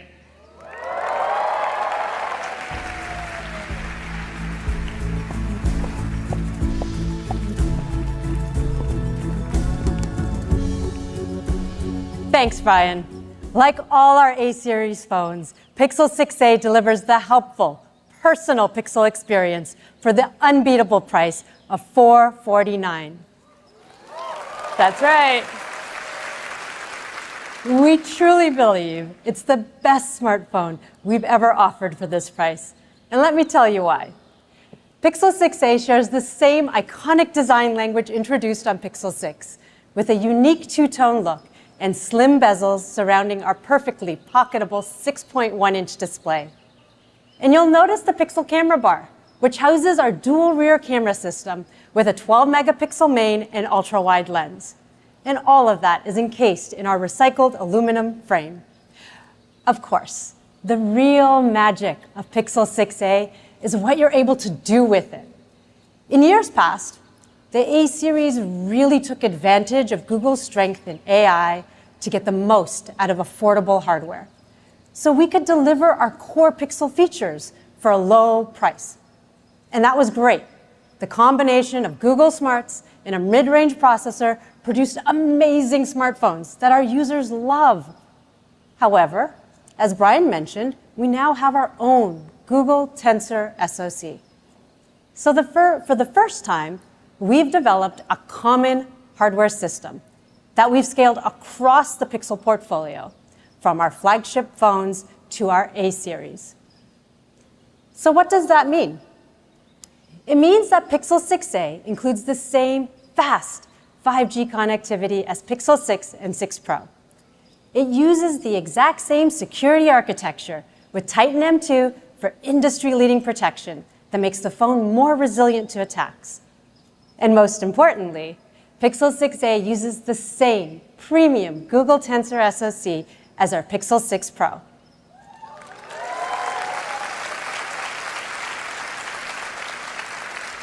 That's right, that is a big deal for a phone at this price. With Google Tensor as the brain inside Pixel 6a, our state-of-the-art machine learning models run nearly 5 times faster than Pixel 5a. So we can provide better performance and richer AI-driven experiences for the same low price. Pixel 6a gives you the same great Android experience as our Pixel 6 Pro, as well as Pixel-exclusive features across photography, speech, security, and more. Let's start with photography. The camera system has real tone built in, so your photos are beautifully and accurately reflect your own skin tone. It also has night sight, so you can take incredible low-light photos. And yes, Pixel 6a includes Magic Eraser in Google Photos to remove those distractions from your otherwise perfect pictures. Now, there might be other people on the beach, but that doesn't mean you want them in your beautiful photos. With just a tap, you can make them disappear like magic.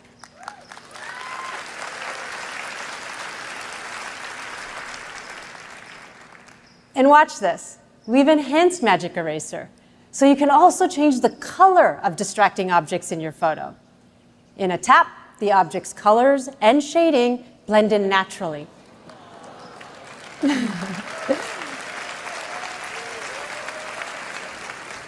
So the focus is on the subject, where it should be. Now, let's talk about speech. Tensor's strength in machine learning enables amazing on-device speech features, like live caption, recorder, and live translate. It's like having a personal interpreter and translator wherever you go. It even works in airplane mode, and protected computing ensures your speech data remains private with on-device processing. The other week, I was at my local bank, and I noticed someone struggling to communicate in English with the bank teller. It reminded me of my childhood interpreting for my grandmother and helping her navigate a vital daily task. The bank visitor pulled out their phone and started talking to it in interpreter mode. And just like that, the language barrier was gone. The bank employee knew exactly how to help the person. What could have been a really frustrating moment became an empowering one. Now, breaking down language barriers shouldn't be just for the most expensive smartphones. It should be for everyone. And thanks to Tensor, we're able to bring Live Translate to Pixel 6a.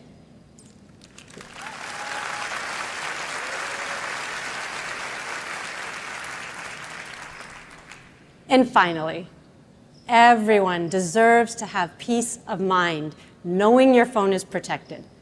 So we're continuing to deliver the same safety and security features as our premium phones.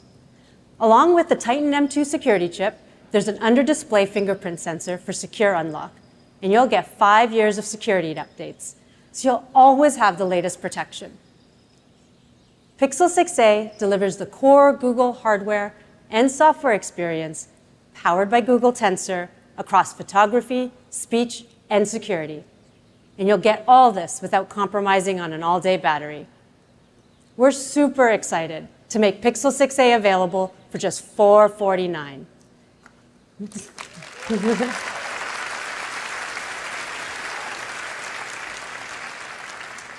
It comes in 3 colors, so you can order one on July 21st or pick it up in store on the 28th. Back over to you, Brian.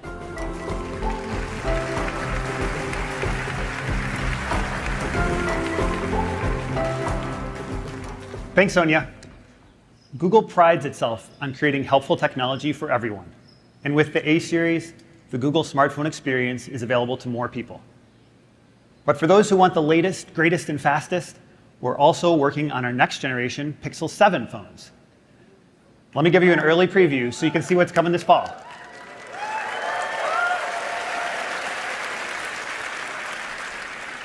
Here's a first look at the Pixel 7 and Pixel 7 Pro.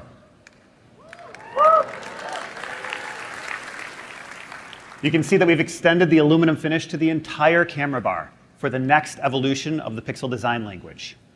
The housing and camera bar are made from a single piece of 100% recycled aluminum. And the gorgeous Pixel 7 Pro, in its triple camera system, sets a completely new standard for photography, performance, and design. I really love the contrast of the different materials and the simplicity of the design. The polished aluminum looks beautiful with the glass in the back of the phone. On the inside, Pixel 7 and 7 Pro are designed to deliver the most helpful, most personal experience you can get in a smartphone. They'll use the next generation of our Google Tensor SoC, bringing even more AI-heavy breakthroughs and helpful personalized experiences across speech, photography, video, and security. And of course, both phones will ship with Android 13 and all the goodness that comes with our latest mobile OS. That's all we'll share about Pixel 7 and Pixel 7 Pro today, but check out the Google Store online for more details and new experiences powered by Google Tensor in the coming months.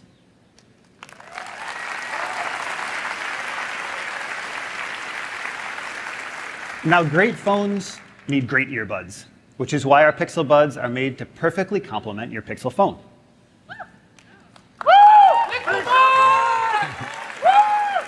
And this summer, we're excited to expand the Pixel Buds family with a Pro tier offering.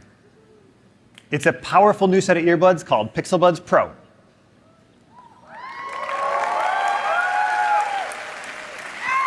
Let's take a look at what makes them so special. These earbuds have all the helpfulness and smarts you'd expect from Google, embedded in the best mobile audio hardware we've ever designed. And they're the first Pixel Buds with active noise cancellation.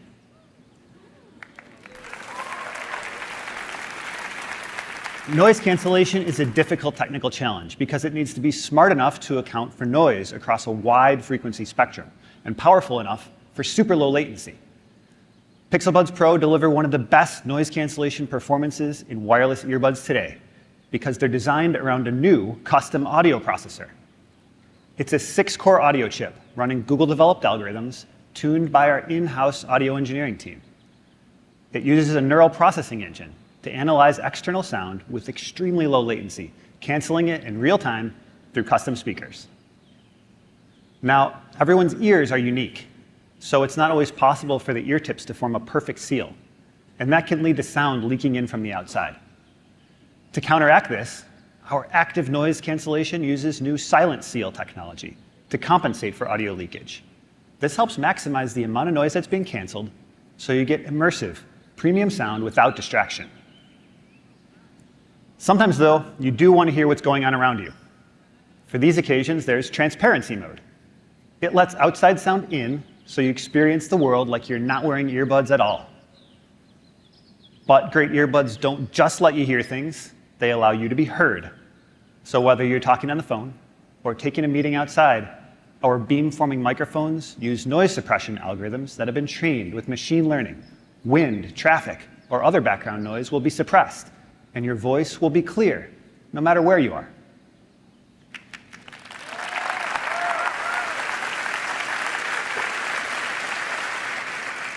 The custom audio chip is also engineered for power efficiency, so you get more out of the battery. In fact, Pixel Buds Pro gives you up to 11 hours listening time, or 7 hours with active noise cancellation turned on, so you can tune out the noise on that long flight.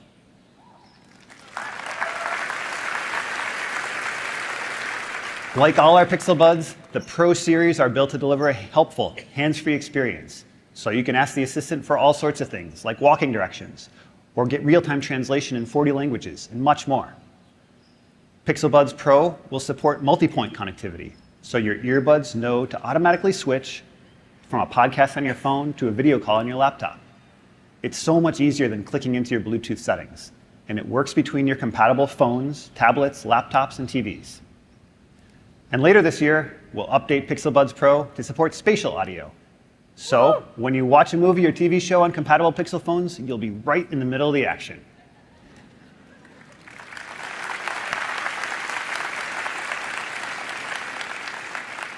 Lastly, if you ever lose an earbud, you can use Find My Device to ring your Pixel Buds Pro or see where they're at, even if you only lost one of them.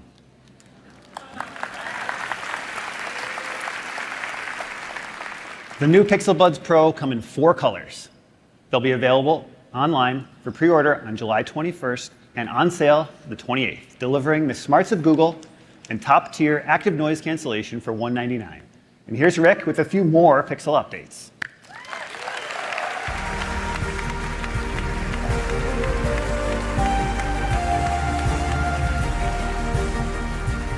Thanks, Brian. We've got a lot in the Pixel pipeline, representing investments across all different kinds of technologies. Custom silicon with Google Tensor, new multi-device experiences on Android, like Samir and Lisa shared earlier, cutting-edge AI research, helpful software and services, powerful data security with Titan M2, and so much more. It's an incredible tech stack. All of these things work in concert to deliver our vision of ambient computing, providing the help people need wherever they want it. In a multi-device world, people don't want to spend their life fussing with technology. An ambient approach gets the tech out of your way so you can live your life while getting the help you need. It doesn't matter what device you're using, what context you're in, whether you're talking, typing, or tapping, the technology in your life works together seamlessly. To get there, we start by laying the foundation with protected computing, as you heard from Jen. With these security and privacy fundamentals in place, we can deliver new, personalized cross-device experiences. Next, we add Google Smarts, a layer of intelligence and responsiveness so your devices don't just work better together, they work better together for you. We're working toward a world where your front door knows when to lock itself. Your TV pauses itself when you get up to grab a snack. Your devices know whether to send an incoming call to your phone, your earbuds, or your watch. Building on our ambient computing vision and our end-to-end Google tech stack, we're able to extend what Pixel devices can do for you now and in the future to be even more helpful. So let me show you what's coming.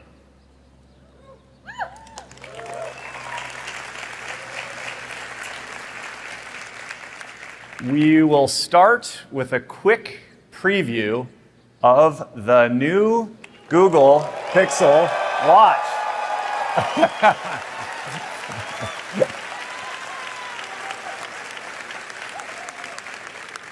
It's the first watch built inside and out by Google, and it's coming this fall with our new Pixel 7. Pixel Watch has a bold circular dome design, a tactile crown, and beautiful recycled stainless steel with customizable bands that seamlessly attach. And Pixel Watch delivers an outstanding Wear OS experience on your wrist. It features an improved Wear OS UI with more fluid navigations and smart notifications. It's all designed to be tappable, voice-enabled, and glanceable, so you can be more present at home, at work, or on the go. You can ask the assistant for help getting things done, and for those little bits of information you need throughout the day. And with Google Maps, you can get directions on the go even without your phone. With the new Google Wallet, you can leave your physical wallet at home too.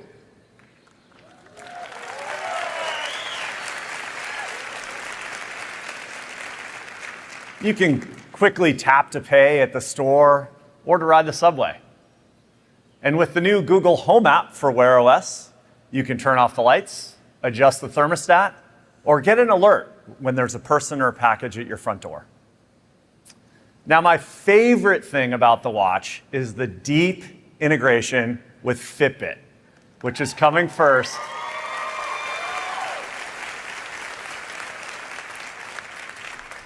It's coming first to the Google Pixel Watch for industry-leading health and fitness experiences. You can get insights into your health with continuous heart rate and sleep tracking. You can see your active zone minutes when you're working out and track your stats and progress against your personal fitness goals. Google Pixel Watch is a natural extension of the Pixel family, providing help whenever and wherever you need it. It'll be available this fall, and we'll share many more details in the coming months. Now, along with wearables, the Android team has made big advancements in tablet software, like you saw earlier. And there's so much we can do here when we apply Google's tech stack with Tensor to a larger screen Android experience. So I want to give you a sneak peek at something we're working on for 2023. Now, normally we wouldn't announce a new product a year before it's ready, but there's so much amazing energy around tablets in the developer community that we wanted to bring you all into the loop. So here's a first ever look at our new Pixel tablet.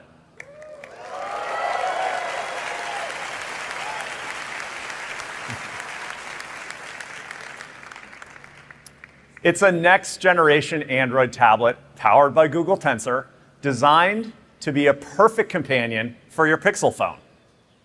The tablet bridges your on-the-go life with your at-home life, working seamlessly with all of your Pixel devices to provide the most helpful experience possible. We're designing it to be the most helpful tablet in the world, and we're aiming to make it available next year.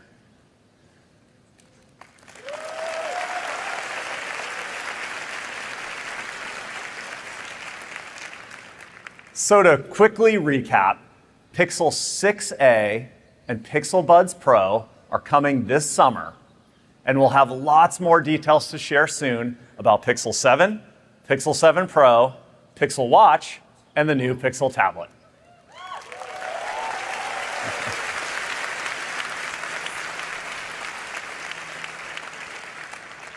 We're pushing forward into so many helpful hardware experiences across phones, wearables, audio, smart home, and tablet computing.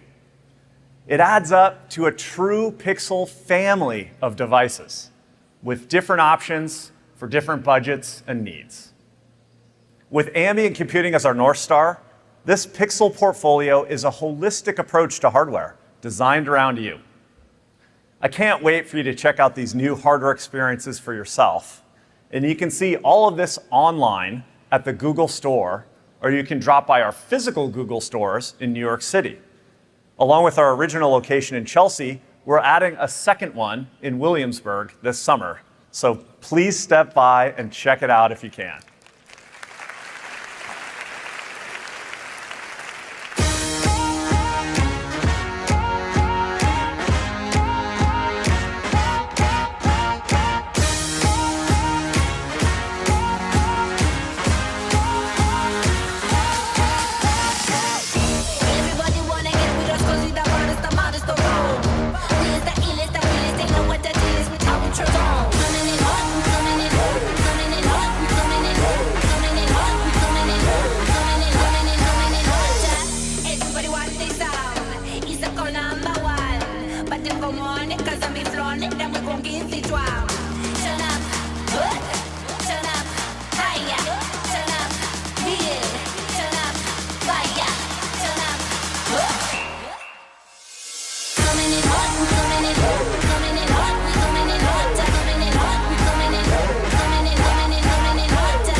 Today we talked about all the technologies that are changing how we use computers and access knowledge.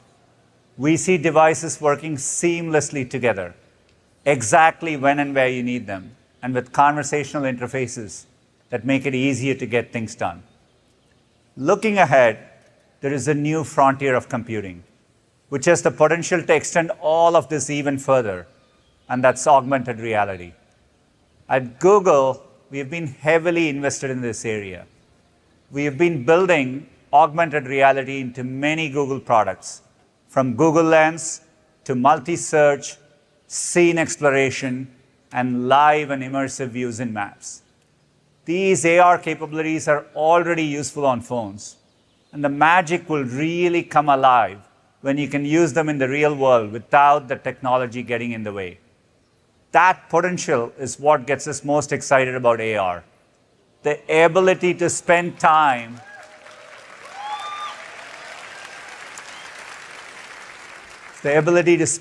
focusing on what matters in the real world, in our real lives. You know, the real world is pretty amazing.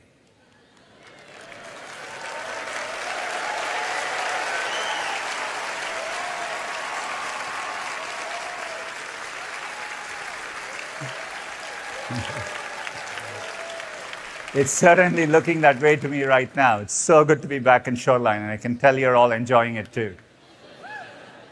It's important we design in a way that is built for the real world and doesn't take you away from it. And AR gives us new ways to accomplish this. Let's take language as an example. Language is just so fundamental to connecting with one another. Yet, understanding someone who speaks a different language or trying to follow a conversation if you're deaf or hard of hearing can be a real challenge. Let's see what happens when we take our advancements in translation and transcription and deliver them in your line of sight in one of the early prototypes we've been testing. Take a look. My mother speaks Mandarin, and I speak English, which is a strange thing. 他讲英文我可以听得懂，可是有时候我讲不来嘛。 We'd love to be able to share with you a new prototype we've been working on.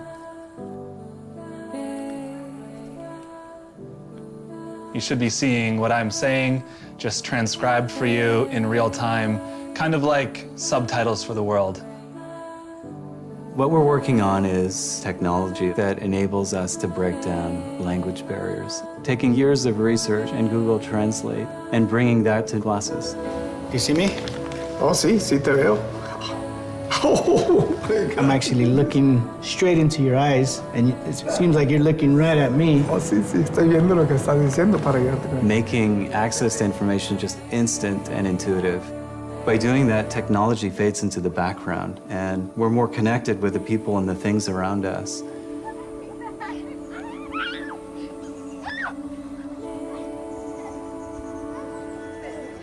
Giving people the gift of communicating with anyone, no matter what language they speak, I think is a really powerful thing. Que tengo que dialogar con muchas personas que solamente hablan inglés. Como magia para mí, porque voy a ver cosas que voy a entender lo que ellos dicen por completo y... Yes, 可以互相沟通。我爱你。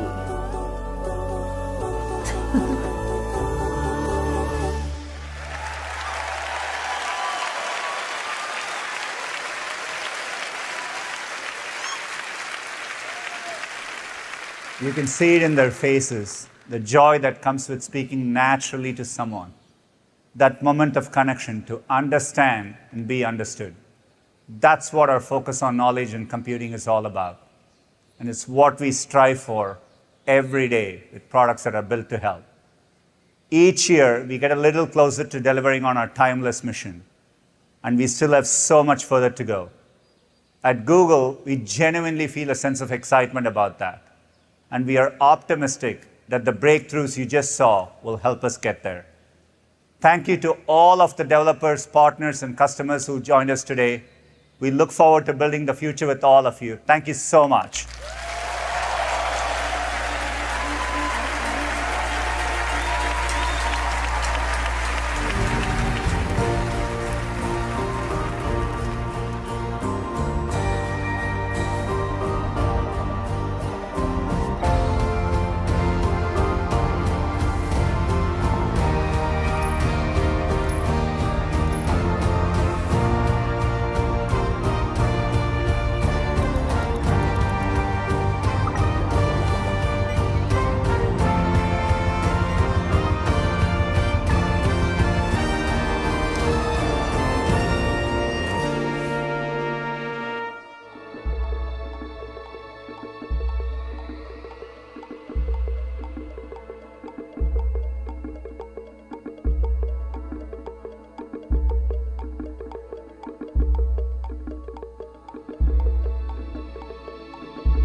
in skating, I feel like you've got to compare yourself to you. Get your hands together for Sky Brown! I always want to push myself every day, get more speed, grind longer, and get higher. It's all about style and power. That's my goal. I want to be the best skateboarder. Boy or girl, just the best.